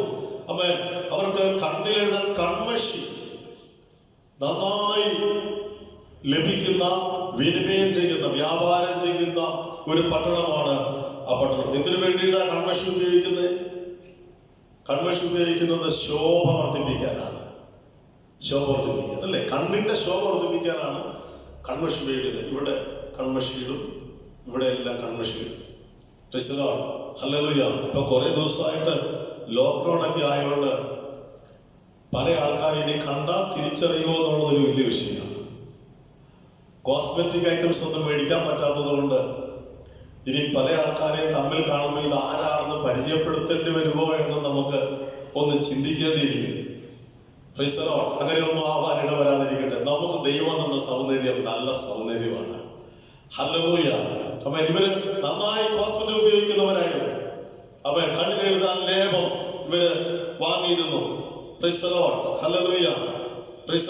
ഇവിടെ ഇവരോട് പറയുകയാണ്, കൺമഷിയും കണ്ണിലുള്ള ലേപവും വിൽക്കുന്ന അവൻ ആ കച്ചവടക്കാർ അവർക്ക് ഉണ്ടായിരുന്നുവെങ്കിലും ആത്മീകമായ വെളിപ്പാട് അവർക്കില്ലായിരുന്നു. ആത്മീയ വെളിപ്പാടില്ലായിരുന്നു. അവൻ പുറമേയുള്ള കണ്ണിന്റെ ശോഭ വർദ്ധിപ്പിക്കുന്നതല്ല, അകമേയുള്ള മനുഷ്യന്റെ കാഴ്ചപ്പാടിനെ തുറക്കുന്ന ആത്മീയ വെളിപ്പാടിന് വേണ്ടി കണ്ണുനീരോടെ പ്രാർത്ഥിക്കുന്ന ആ ബുദ്ധിയാണ് പരിശുദ്ധാത്മ ഉപദേശിക്കുന്നത്. കണ്ണുനീരോടെ പ്രാർത്ഥിക്കുന്നവൻ നഷ്ടപ്പെടുത്തി കളഞ്ഞ ദൈവത്തിന്റെ വിശുദ്ധ കൃപകളെ മടക്കിയെടുക്കുന്നവനായി തീരും. ഈ ലോക്ക്ഡൌൺ കാലഘട്ടത്തിൽ ദൈവസന്നിധിയിലിരുന്ന് ആര് ഉപവസിക്കുന്നു, ആര് അനുദപിക്കുന്നു, ആര് കരയുന്നു, തലമുറകൾക്ക് വേണ്ടി കരയാൽ നഷ്ടപ്പെട്ടു പോയ ദൈവത്തിന്റെ വിശുദ്ധ കൃപകളെ മടക്കിയെടുക്കേണ്ടതിന് വേണ്ടി കണ്ണുനീരോടെ പ്രാർത്ഥിക്കുന്ന നിന്നെ കുറിച്ചാണ് ദൈവം പറയുന്നത്. നീ കണ്ണുനീരാൽ ലേപം വിലയ്ക്ക് വാങ്ങുന്ന വ്യക്തിയാണ്.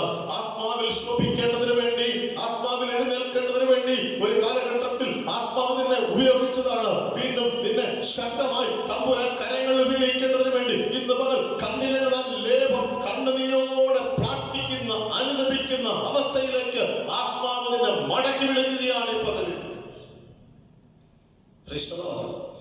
ഹല്ലേലൂയ. 19ാമത്തെ വാക്യത്തിൽ ഇങ്ങനെ കാണുന്നേ, അതുകൊണ്ട് എനിക്ക് പ്രിയരെ ഒക്കെ, എനിക്ക് പ്രിയമുള്ളവരെയൊക്കെ ഞാൻ ശാസിക്കുകയും ശിക്ഷിക്കുകയും ചെയ്യുന്നു. നീ ജാഗ്രതയുള്ളവനായിരിക്കുക, മാനസാന്തരപ്പെടുക. കർത്താവിന്റെ സ്നേഹത്തിന്റെ പ്രകടനം എന്ന് പറയുന്നത് എന്താണ്? ഒന്ന് ശാസിക്കുന്നു, മറ്റൊന്ന് ശിക്ഷിക്കുന്നു. കർത്താവ് താൻ സ്നേഹിക്കുന്ന മക്കളെ ശിക്ഷിക്കുന്നു. സ്നേഹിക്കുന്ന മാതാപിതാക്കളുടെ ലക്ഷണമാണ് അവർ ശാസിക്കും, അവർ ശിക്ഷിക്കും, അവർ നല്ലത് കണ്ടാൽ പ്രോത്സാഹിപ്പിക്കും, എപ്പോഴും അപ്രിഷ്യേറ്റ് ചെയ്യും നല്ല കാര്യത്തിന്. തെറ്റ് കണ്ടാൽ ശിക്ഷിക്കുകയും ശാസിക്കുകയും ബുദ്ധി ഉപദേശിക്കുകയും ചെയ്യും. ഇതൊന്നും മനുഷ്യന്റെ ഗുണമല്ല, മനുഷ്യനിൽ ദൈവം പകർന്ന ദൈവത്തിന്റെ ഗുണമാണ്. യഥാർത്ഥ സ്നേഹം തെറ്റിനെ തിരുത്തും, യഥാർത്ഥ സ്നേഹം ബുദ്ധി ഉപദേശിക്കും. Hallelujah, hallelujah. ഇന്ന് പകൽ ദൈവം തന്റെ വചനത്തിൽ കൂടെ നമ്മോട് ഇടപെടുകയാണ്. യഥാർത്ഥമായ ഒരാൾ നിന്നെ സ്നേഹിക്കുന്നുണ്ടോ, നിന്നെ തിരുത്താൻ ആ വ്യക്തി തയ്യാറായിരിക്കും. നിന്റെ കുറ്റം, നിന്റെ കുറവ്, നിന്റെ പരിമിതി, നിന്റെ പോരായ്മ മറ്റൊരാളോട് പറയുന്നവനല്ല യഥാർത്ഥ സ്നേഹിതൻ. നിനക്ക് തന്നെ വെളിപ്പെടുത്തി തരുന്നവനാണ് യഥാർത്ഥ സ്നേഹിതൻ. ഹല്ലേലൂയ. അതിന് നീ മുഷിയരുത്. ശാസനയെങ്കിൽ ദൈവം ശാസിക്കുമ്പോ നീ മുഷിയരുത്. നീ ദൈവത്തിന്റെ സന്നിധിയിലേക്ക് നീ സമർപ്പിച്ചു കൊടുക്കണം. ദൈവം നിന്നെ സ്നേഹിക്കുന്നത് കൊണ്ടാണ് നിന്നെ ബുദ്ധി ഉപദേശിക്കുന്നത്, കുറ്റം ചുമത്തുന്നത്. ഹല്ലേലൂയ. ആമേൻ. നിന്നെ ശാസിക്കുന്നത്. ഹല്ലേലൂയ. എന്തിനാണ് കർത്താവ് അത് പറയുന്നത്? കർത്താവ് അത് പറയുന്നത് മാനസാന്തരപ്പെടാനാണ്.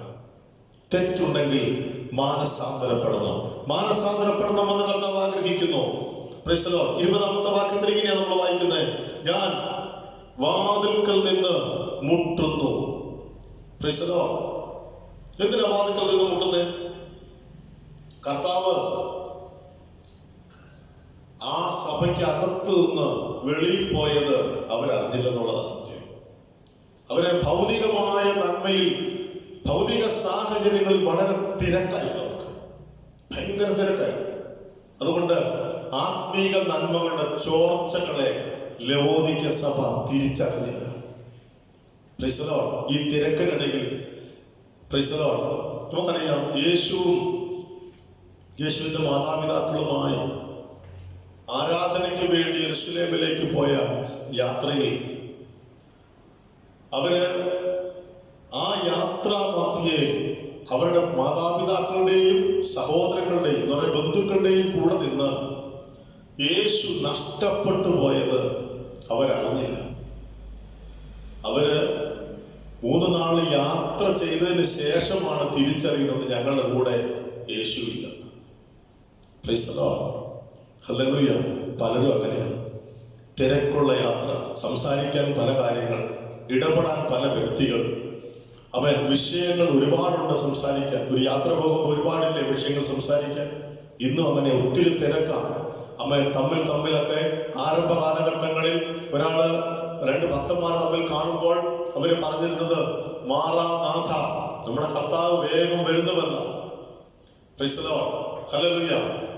കുറെ കാലം കഴിഞ്ഞപ്പോ അത് കണ്ടിട്ട് എന്തുകൊണ്ട് വിശേഷമെന്ന് പരസ്പരം ചോദിക്കാൻ തുടങ്ങി. പരസ്പരം തമ്മിൽ 2 പേര് കാണുമ്പോൾ എന്തുകൊണ്ട് വിശേഷം എന്ന് ചോദിക്കാൻ തുടങ്ങി. ആദ്യം യേശുവിനെ കുറിച്ചാണ് പറഞ്ഞിരുന്നത്, അതിനുശേഷം വിശേഷം ചോദിക്കാൻ തുടങ്ങി. Price the Lord. അതിനുശേഷം ഭൗതികമായ നന്മകളുടെ കാര്യങ്ങൾ ഷെയർ ചെയ്യാൻ തുടങ്ങി.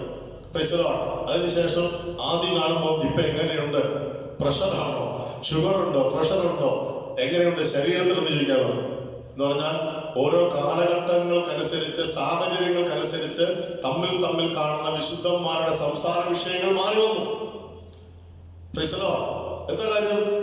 ദൈവസ്നേഹം കുറഞ്ഞുപോയി, പ്രാധാന്യത കുറഞ്ഞുപോയി. ഭക്തന്മാരുടെ യേശുവിനെ കുറിച്ച് സംസാരിച്ചിരുന്ന ആരംഭ കാലഘട്ടങ്ങളിൽ ദൈവസഭയിലുള്ള വ്യക്തികളെ കുറിച്ച് പരസ്പരം ദേശത്തെല്ലാം കേട്ടിരുന്ന പേരെന്തായിരുന്നു അറിയാമോ? അവർ ഗോസ്പൽ റൂമേഴ്സ് എന്നായിരുന്നു. സുവിശേഷത്തെ കുറിച്ച് പ്രചരിപ്പിക്കുന്നവർ എന്ന പദമാണ് ഉപയോഗിച്ചുകൊണ്ടിരുന്നത്. ഇന്ന് അങ്ങനെയല്ല. ഇന്ന് താന്താന്റെ കാര്യങ്ങളെ കുറിച്ച് സംസാരിക്കുന്നു. ദൈവത്തിന്റെ കാര്യങ്ങളെ കുറിച്ചല്ല സംസാരിക്കുന്നത്, താന്താന്റെ കാര്യങ്ങളെ കുറിച്ചാണ് അവർ സംസാരിക്കുന്നത്. അതുകൊണ്ട് വാതിൽക്കൽ നിന്ന് മുട്ടുകയാണ്. നമുക്കറിയാം, ഉത്തമഗീതത്തിന്റെ പുസ്തകത്തിനകത്ത് കാന്തൻ വെളിയിൽ നിന്ന് വാതിലിന് മുട്ട 5-ാമത്തെ 6-ാം വാക്യത്തിൽ നമ്മൾ കാണുന്നുണ്ട്. കാന്തൻ വാതിൽക്കൽ നിന്ന് മുട്ടിയിട്ടും അത് തുറക്കാൻ വൈകിയപ്പോൾ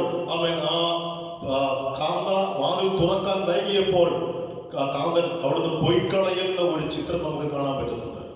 കാന്തൻ അവിടുന്ന് മടങ്ങിപ്പോവുകയാണ്. പക്ഷേ ഇവിടെ നമുക്ക് കാണാൻ പറ്റുന്ന ചിത്രം ഇതാണ്. നമ്മുടെ കർത്താവിന്റെ മഹാസ്നേഹം എന്ന് പറയുന്നത്, നമ്മുടെ കർത്താവിന്റെ മഹാസ്നേഹം എന്ന് പറയുന്നത് എന്താണെന്ന് അറിയാമോ? അവൻ മുട്ടിയിട്ട് മടങ്ങിപ്പോകുന്നവനല്ല.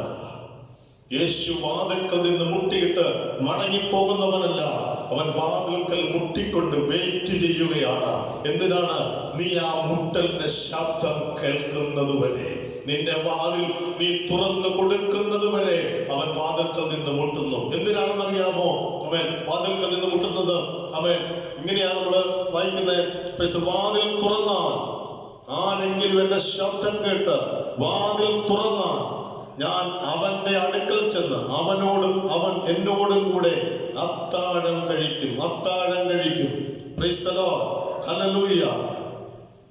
സ്വന്തം ജീവനെ നമുക്ക് വേണ്ടി മറുവിലയായി നൽകി തന്ന, ഭൂമിയിൽ ഒരു മനുഷ്യനും സഹിക്കാത്ത ആഴമായ പീഡനങ്ങളേറ്റ്, കഷ്ടതകളേറ്റ്, ആഴമായ വേദനകളേറ്റ് ഏലി ഏലി ലമ്മാ ശബക്താനി എന്ന് എന്റെ ദൈവമേ നീ എന്നെ കൈവിട്ടത് എന്ത് എന്ന് പറഞ്ഞ് മനുഷ്യനെ വീണ്ടെടുപ്പിന് വേണ്ടി സ്വയം കാൽവരിയിൽ മരണത്തിനായി ഏൽപ്പിച്ചു കൊടുത്ത യേശു കർത്താവ് ഇന്ന് ഹൃദയവാതിലിൽ മുട്ടുകയാണ്. ഒരിക്കൽ ഹോൾമാനെ കണ്ടെന്ന് പറയുന്ന ഒരു വ്യക്തി യേശു ക്രിസ്തുവിന്റെ ഈ വാതിലിൽ നിന്ന് മുട്ടുന്ന ഭാഗവുമായി ബന്ധപ്പെട്ടൊരു ചിത്രം വരച്ചു. മനോഹരമായ ഒരു ചിത്രം, ഒരു വാതിലിൽ നിന്ന് മുട്ടുന്ന ഒരു ചിത്രം. അത് തന്റെ സ്നേഹിതന് കൊടുത്തു കഴിഞ്ഞപ്പോ സ്നേഹിതൻ അവരോട് കണ്ടു ചോദിച്ചു, ഇതിനെക്കുറിച്ചുള്ള താങ്കളുടെ അഭിപ്രായം എന്താ? ഞാൻ വളരെ കഷ്ടപ്പെട്ടത് വരച്ചതാണ്, ഇതിനെക്കുറിച്ചുള്ള താങ്കളുടെ അഭിപ്രായം എന്താ? അപ്പൊ ആ സ്നേഹിതൻ ഇതെല്ലാം നന്നായി വീക്ഷിച്ചിട്ട് പറഞ്ഞു, അയ്യോ ഹണ്ണേ, താങ്കളുടെ വരയൊക്കെ വളരെ മനോഹരമായിരിക്കുന്നു, പക്ഷെ ഒരു മിസ്റ്റേക്ക് തനിക്ക് പറ്റിപ്പോയി. വാതിലാകുമ്പോ അതിനൊരു താക്കോൽ ദ്വാരം ആവശ്യമാണ്, അതിനൊരു കീ ഹോൾ ഉണ്ടാവുമല്ലോ. ഈ വാതിലിന് അതിൽ എങ്ങനെ ഒരാള് അകത്തുനിന്ന് പുറത്തേക്ക് പ്രവേശിപ്പാൻ, പുറത്തുനിന്ന് അകത്തേക്കും പ്രവേശിപ്പാനായി കഴിയും? ഈ വാതിലിന് അങ്ങനെ ഒരു സംഭവം കാണുന്നില്ലല്ലോ. കട പറഞ്ഞു, ഈ വാതിൽക്കൽ നിന്ന് മുട്ടുന്നത് യേശു ആയതുകൊണ്ട് തന്നെ ഇതിന് പുറത്തു നിന്ന് ഒരു താക്കോൽ ദ്വാരമില്ല. പുറത്തു നിന്ന് തുറക്കാൻ ഈ വാതിൽ ഒരു ഓപ്ഷൻ ഇല്ല. ഈ വാതിൽ തുറക്കേണ്ടത് അകത്തുള്ള വ്യക്തി മാത്രമാണ്. പുറത്തുനിന്ന് മുട്ടുന്ന യേശുവിന് അവൻ സകല അധികാരമുള്ളവനാണ്. സ്വർഗത്തിന്റെ മേലും പാതാളത്തിന്റെ മേലും അധികാരമുള്ളവനാണ് യേശു. അവൻ ആദ്യനും അന്ത്യനുമാണ്. അവനെ പോലെ സർവശക്തനാരുമില്ല. പക്ഷേ ഒരു മനുഷ്യന്റെ ഹൃദയവാതിൽ തുറക്കാൻ ഒരിക്കലും യേശു തന്റെ അധികാരം ഉപയോഗിക്കുന്നില്ല. അത് മനുഷ്യന് നൽകിയിരിക്കുന്ന സ്വയം വിചിന്തനം ചെയ്തെടുക്കാനുള്ള തീരുമാന സ്വാതന്ത്ര്യമാണ് ഹൃദയവാതിൽ തുറക്കുക എന്നുള്ളത്. അതുകൊണ്ട് യേശു ചെയ്യുന്നത് മുട്ടുകയാണ്. സുവിശേഷകന്മാരിലൂടെ, ദൈവവചനത്തിൽ കൂടെ, ശാന്തമായി നീ ടെലിവിഷനിലോ നീ മാധ്യമങ്ങളിലോ ഒരുപക്ഷെ സുവിശേഷത്തെ കുറിച്ച് കേൾക്കുമ്പോൾ നീ തിരിച്ചറിയണം, യേശു ക്രിസ്തു നിന്റെ വാതിൽക്കൽ മുട്ടുകയാണ്, ഹൃദയവാതിൽക്കൽ മുട്ടുകയാണ്. ആരെങ്കിലും ശബ്ദം കേട്ട് വാതിൽ തുറന്ന് കർത്താവ് പറയുന്നു, ഞാൻ തയ്യാറാ അവനെന്നോടും കൂടെ അത്താഴം കഴിക്കാൻ. അത് ദൈവസ്നേഹത്തെ കാണിക്കുന്നതാണ്. ആമേൻ, ഹല്ലേലൂയ. ഒരാളെ അത്താഴത്തിന് ക്ഷണിച്ചാൽ അത്താഴം കഴിഞ്ഞ് അന്ന് മടങ്ങിപ്പോവുകയല്ല, അവരവിടെ രാപ്പാർക്കുകയാണ്. അങ്ങനെയെങ്കിൽ ഇന്ന് പകൽ നീ കർത്താവിന് വേണ്ടി ഹൃദയം തുറന്നാൽ, അവൻ ഏത് സമയമായാലും യേശുവിനായി നിന്റെ ഹൃദയം ഒന്ന് തുറന്നു കൊടുത്താൽ, മാനസാന്തരത്തിനായി ഒന്ന് ഏൽപ്പിച്ചു കൊടുത്താൽ, ഹല്ലേലൂയ, നമ്മെ സകലത്തെയും പാതാളത്തെ ജയിച്ച, മരണത്തെ ജയിച്ച സർവശക്തനായ യേശു കർത്താവ് നിന്റെ മേൽ കർത്തൃത്വം നടത്താൻ, നിന്നെ വീണ്ടെടുക്കാൻ, വീണ്ടെടുത്തവന്റെ ഉള്ളിൽ നിന്ന് ദൈവത്തിന്റെ സ്നേഹം നഷ്ടപ്പെട്ടു പോയെങ്കിൽ ദൈവം നിന്റെ ഉള്ളിൽ മടങ്ങി വന്ന് നിന്നെ സ്നേഹിപ്പാൻ, ആ സ്നേഹത്തിന്റെ ആഴങ്ങളിലേക്ക് കൊണ്ടുപോകാൻ ഇന്ന് പകൽ തമ്പുരാൻ ആഗ്രഹിക്കുകയാണ്. എത്ര പേർ ഇന്ന് പകൽ അതിന് മനസ്സ് വെക്കുന്നുണ്ട്? അവരെ ഓർത്ത് ഞാൻ കർത്താവിനെ സ്തുതിക്കുന്നു. Price the Lord. യേശു വാതിൽക്കൽ നിന്ന് മുട്ടുകയാണ് സഭയുടെ. Hallelujah, praise the Lord. അവന്റെ അടുക്കൽ വന്ന് അവനോടും അവനോടും കൂടെ അത്താഴം കഴിക്കും. ജയിക്കുന്നവന് ഞാൻ എന്നോടുകൂടെ എന്റെ സിംഹാസനത്തിൽ ഇരിക്കുവാൻ വരം നൽകും. ഞാനും ജയിച്ച് എന്റെ പിതാവിനോടുകൂടെ അവന്റെ സിംഹാസനത്തിൽ ഇരുന്നതുപോലെ തന്നെ ആത്മാവ് സഭകളോട് പറയുന്നത് എന്തെന്ന് ചെവിയുള്ളവൻ കേൾക്കട്ടെ. Hallelujah, praise the Lord. അവൻ ദൈവം എപ്പോഴും ആഗ്രഹിക്കുന്നത് ദൈവത്തിന് വേണ്ടി വേർതിരിക്കപ്പെട്ട ഒരു വ്യക്തി, ദൈവത്തിനായി വേർതിരിക്കപ്പെട്ട ഒരു കുടുംബം, ദൈവത്തിനായി വേർതിരിക്കപ്പെട്ട ഒരു സഭ ജയിക്കണമെന്നുള്ളതാണ്. ജയം തരാൻ ദൈവം വിശ്വസ്തനാണ്. കഷ്ടതകളിലൂടെ കടന്നു പോകുന്ന, പീഡനങ്ങളിലൂടെ കടന്നു പോകുന്ന, പ്രതിസന്ധികളിലൂടെ കടന്നു പോകുന്ന ദൈവമക്കളോട് ദൈവം വെളിപ്പാട് പുസ്തകത്തിൽ കൂടെ ആഴമായ സന്ദേശം, ദൈവിക വെളിപ്പാടുകളെ പകരുകയാണ്. സഭ ജയിച്ചിരിക്കും. പീഡിപ്പിക്കുന്ന നീറോയല്ല, പീഡിപ്പിക്കുന്ന ഡോമിനേഷൻ അല്ല. ആ കാലഘട്ടത്തിൽ വ്യക്തിപൂജയ്ക്ക് വേണ്ടി, വിഗ്രഹാരാധനയ്ക്ക് വേണ്ടി എന്നെ ആരാധിക്കണം എന്ന് പറഞ്ഞ് കൈസറും അതുപോലെ ആ ഡോമിനേഷനും ഒക്കെ ആ കാലഘട്ടത്തിൽ നിയമങ്ങൾ ഇറക്കിയപ്പോൾ അത് ആരാധിക്കാതെ വന്നവരാണ് പീഡ ഏൽക്കേണ്ടി വന്നത്. സത്യത്തിന് വേണ്ടി നിൽക്കുന്നവരാണ് പീഡ സഹിക്കേണ്ടി വരുന്നത്.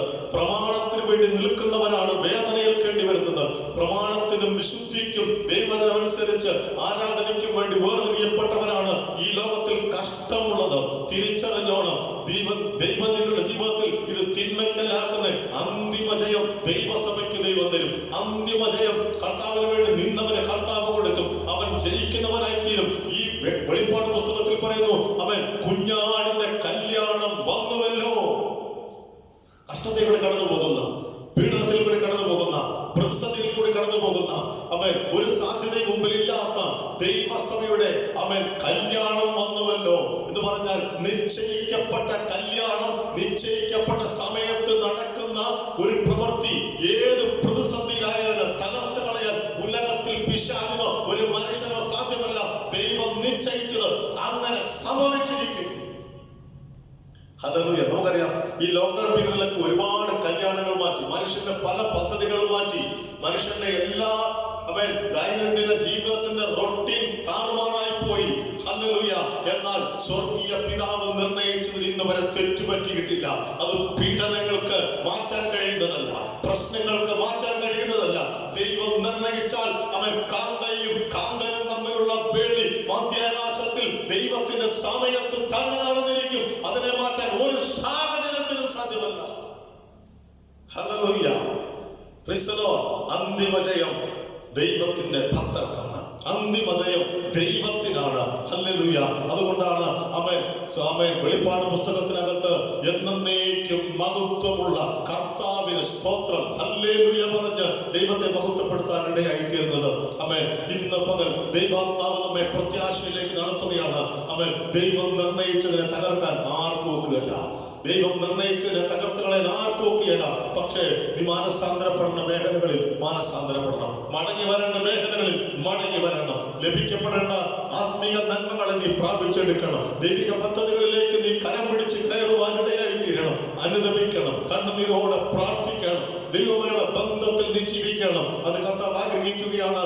ലോകത്തിൽ നമ്മെ മറിഞ്ഞുകൊണ്ടിരിക്കുന്ന സാഹചര്യങ്ങളുടെ നടുവിൽ നീ ആശങ്കപ്പെട്ടു പോകരുത്, നീ തളർന്നു പോകരുത്. കർത്താവ് നിർണയിച്ചത് തന്നെ സംഭവിക്കും. ദൈവസഭയ്ക്കകത്ത് ജീവിതത്തിൽ ഒരിക്കൽ പോലും തകർച്ച വരികയില്ല. അത് കർത്താവുമായുള്ള ബന്ധത്തിൽ എന്നേക്കും മണവാളനോട് കൂടെ മണവാട്ടി മധ്യാകാശത്തിങ്കൽ വേളി കഴിക്കുന്ന നാളിക വരാൻ പോവുകയാണ്. അതാണ് കർത്താവിന്റെ വരവെന്ന് പറയുന്നത്. യേശുക്രിസ്തുവിന്റെ മടങ്ങി വരവ് വെളിപ്പാട് പുസ്തകത്തിന്റെ ഒരു പ്രധാന പ്രമേയമായിരിക്കുമ്പോൾ അതിനുവേണ്ടി ഒരുങ്ങാൻ ഇന്ന് പകൽ ദൈവസഭയെ ദൈവം ബുദ്ധി ഉപദേശിക്കുകയാണ്. എത്ര പേർക്ക് കാര്യം മനസ്സിലാകുന്നുണ്ട്? നമുക്ക് ദൈവസ്ഥലിലെ കണ്ണുകളെ അടയ്ക്കാം. ഒരു നിമിഷം ദൈവത്തോട് പ്രാർത്ഥിക്കാം. എല്ലാവരും പ്രാർത്ഥിച്ചാട്ടെ. കർത്താവേ, ലവോദിക്ക സഭയോട് പരിശുദ്ധാത്മാവ് പറഞ്ഞതുപോലെ ഞങ്ങളുടെ ജീവിതത്തിന്റെ അവസ്ഥകളെ ഞങ്ങൾ തിരിച്ചറിയുന്നു. കുഷ്ണവാനുമല്ല ശീതവാനുമല്ലാതെ ശീതോഷ്ണവാനായിരിക്കുന്ന, കണ്ണിന് കാഴ്ചയില്ലാതിരിക്കുന്ന, വെള്ളവസ്ത്രമില്ലാതിരിക്കുന്ന, ദൈവമായുള്ള ബന്ധമില്ലാതിരിക്കുന്ന, ദൈവത്തിന്റെ സാന്നിധ്യമില്ലാതിരിക്കുന്ന, വാതിൽക്കൽ നിന്ന് മുട്ടത്തക്ക നിലയിൽ യേശു കർത്താവ് പുറത്തുപോയ സാഹചര്യമുള്ള ഈ സാഹചര്യത്തിൽ നിന്ന് മടങ്ങി വരാൻ കർത്താവുമായുള്ള ആഴമായ ബന്ധം. യോഹന്നാൻ കർത്തൃ ദിവസത്തിൽ ആത്മവിവശനായതുപോലെ കർത്താവിനുള്ള ബന്ധത്തിലേക്ക് മടങ്ങി വരാൻ. എവിടെയൊക്കെയോ എന്തൊക്കെയോ ചില നഷ്ടപ്പെട്ടു പോയ, ചില ഇടിഞ്ഞു പോയ യാഗപീഠങ്ങളെ പണിതെടുക്കുന്ന ഒരു ദൈവപ്രവൃത്തിക്ക് വേണ്ടി ഇന്ന് മുതൽ ദൈവാത്മാവ് ബുദ്ധി ഉപദേശിക്കുകയാണ്. ഒരുപക്ഷെ മനുഷ്യന്റെ വാക്കുകളാൽ ഇടിഞ്ഞു പോയ ചുവരുകളാകാം, മനുഷ്യന്റെ വാക്കുകളാലോ അല്ലെങ്കിൽ സ്വയമായി ഇടിച്ചു കളഞ്ഞ യാഗപീഠങ്ങളാകാം. അതിനെ പണിഞ്ഞെടുത്ത് ആ യാഗപീഠത്തിനകത്ത് അവൻ ഒതുക്കി വെച്ച, ശരിയാക്കിയ, റെഡിയാക്കിയ, വൃത്തിയാക്കിയ, പണിതെടുത്തതിന്റെ മേൽ കഴിക്കുന്ന യാഗത്തിൽ ദൈവത്തിന്റെ പ്രസാദം ഉണ്ടാകുന്നത് പോലെ, ദൈവം പ്രസാദിക്കുന്നത് പോലെ ഇന്ന് പകൽ ചില ജീവിതങ്ങളുടെ മേൽ ദൈവത്തിന്റെ പുനഃപണികൾ നടക്കുകയാണ്. ദൈവത്തിന്റെ കരം കൊണ്ട് ചിലരെ ദൈവം പണിഞ്ഞെടുക്കുകയാണ്, ചിലരെ മടങ്ങി വരുത്തുകയാണ്, ചിലരെ ദൈവത്തിലേക്ക് സമർപ്പിക്കുകയാണ്. ദൈവാത്മാവ് ശക്തമായ ചില പ്രവൃത്തികൾ ഇന്ന് പകൽ ചെയ്യുകയാണ്. ചിലർ വീണ്ടെടുപ്പിന് വേണ്ടി സമർപ്പിക്കുന്ന ഒരു പകലാണിത്. ഞങ്ങളെ സ്നേഹിക്കുന്ന ദൈവമേ, പിതാവേ, ഞങ്ങളെ നന്ദിയുള്ള ഹൃദയത്തോടെ സ്തോത്രം ചെയ്യുന്നു. ഞങ്ങളുടെ സന്നിധിയിൽ ഒന്നുകൂടെ ഞങ്ങളെ ദൈവത്തോട് അടുപ്പിച്ച് നിർത്തേണ്ടതിന് കർത്താവ് ഞങ്ങൾ ഇടപെട്ട കർത്താവിന്റെ ആലോചനകൾക്കായി ഞങ്ങൾ കർത്താവിനെ സ്തുതിക്കുകയാണ്. ദൈവത്തിന്റെ കരങ്ങളിലേക്ക് ഞങ്ങളെ സമർപ്പിച്ച് പ്രാർത്ഥിക്കുന്ന കർത്താവേ, നീ ഞങ്ങളെ നന്നായി അറിയുന്ന ദൈവമാണ്, നീ ഞങ്ങളെ കാണുന്ന ദൈവമാണ്. ഞങ്ങൾക്ക് നല്ലത് വരാൻ, ഞങ്ങൾക്ക് നല്ലത് മാത്രം വരേണ്ടതിന് ഞങ്ങളെ ബുദ്ധി ഉപദേശിക്കുന്ന നല്ല ദൈവമായിരിക്കാൻ ശ്രദ്ധിക്കുന്നു. ഞങ്ങളുടെ പ്രത്യാശയെ ഇതുപോലെ വർദ്ധിപ്പിച്ചതിനായി ഞങ്ങൾ ദൈവത്തെ മഹത്വപ്പെടുത്തുന്നു. എല്ലാവരും അനുഗ്രഹിക്കണം. ഓരോ മക്കളും ആയിരിക്കുന്ന ഭവനങ്ങളിൽ അവിടുത്തെ വിടുതൽ എല്ലാവർക്കും അങ്ങ് നൽകിയിരിക്കാൻ സ്തോത്രം കർത്താവേ.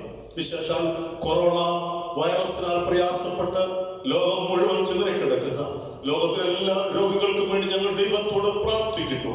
എന്റെ ദൈവമേ, അവരെ സൗഖ്യമാക്കാൻ ദൈവത്തിന് കരുണ തോന്നണമേ. ഹല്ലേലൂയ. തന്റെ ഭക്തന്മാരെ ദൈവകൃപയെ സൂക്ഷിച്ച് രോഗത്തിന്റെ ഒരു വ്യാപനം വരാതെ ദൈവം തടയുന്ന കാക്കുന്നതിനായി ഞങ്ങൾ ദൈവത്തെ മഹത്വപ്പെടുത്തുന്ന കർത്താവേ, നിത്യജീവനായ നിയമിച്ചിരിക്കാൻ ഞങ്ങൾ സ്തോത്രം ചെയ്യുകയാണ്. ഉത്തരവാദിത്തപ്പെട്ട ഡോക്ടേഴ്സിനായി, നഴ്സസിനായി ഈ ദൂരങ്ങളിൽ ജോലി ചെയ്യുന്ന, ആശങ്കയിലായിരിക്കുന്ന ആയിരക്കണക്കിന് ലക്ഷക്കണക്കിന് വ്യക്തികൾക്കായി ഞങ്ങൾ ദൈവത്തോട് പ്രാർത്ഥിക്കുന്നു. എല്ലാവരെയും അനുഗ്രഹിക്കണമേ. വിശേഷിച്ച് കേരളത്തിൽ നിന്ന് ജോലിക്കായി മറ്റ് സംസ്ഥാനങ്ങളിലേക്ക്, മറ്റ് രാജ്യങ്ങളിലേക്കൊക്കെ കടന്നു പോയിരിക്കുന്ന ഞങ്ങൾ എല്ലാവരെയും ഞങ്ങൾ ദൈവകരങ്ങളെ സമർപ്പിച്ച് പ്രാർത്ഥിക്കുന്നു. കർത്താവേ, അങ്ങയുടെ സാന്നിധ്യം അങ്ങ് എല്ലാവർക്കും നൽകുമാറാകണമേ. മെഡിക്കൽ ഫീൽഡിൽ ജോലി ചെയ്യുന്ന, ആരോഗ്യവകുപ്പിന്റെ ഉത്തരവാദിത്തപ്പെട്ട എല്ലാവരും ഞങ്ങൾ ദൈവകരങ്ങളെ ഏൽപ്പിച്ച് പ്രാർത്ഥിക്കുന്നു. കർത്താവ് എല്ലാവരും അനുഗ്രഹിക്കണമേ. ലോകത്തിന്റെ അവസ്ഥയ്ക്ക് ഒരു മാറ്റം തരണമേ കർത്താവേ. ആത്മീയമായ ദൈവത്തിലേക്ക് ഒരു മടങ്ങി വരവ് കർത്താവ് ഞങ്ങൾക്ക് തരണമെന്ന് ഞങ്ങൾ ദൈവത്തോട് പ്രാർത്ഥിക്കുന്നു. എല്ലാവരും ധൈര്യപ്പെടുത്തണമേ, എല്ലാവരും ശക്തീകരിക്കണമേ, എല്ലാവരും കർത്താവിന്റെ കൃപയിൽ സൂക്ഷിക്കപ്പെട്ടവരായി തീരട്ടെ. യേശു ക്രിസ്തുവിന്റെ നാമത്തിൽ അനുഗ്രഹിച്ചു പ്രാർത്ഥിക്കുന്ന കർത്താവേ, അങ്ങനെ അങ്ങ് ചെയ്തിരിക്കാൻ നന്ദി പറയുന്നു. പ്രാർത്ഥനയുടേതായ സ്തോത്രം യേശു ക്രിസ്തുവിന്റെ നാമത്തിൽ തന്നെ പിതാവേ, ആമേൻ. കർത്താവ് എല്ലാവരെയും അനുഗ്രഹിക്കുമാറാകട്ടെ.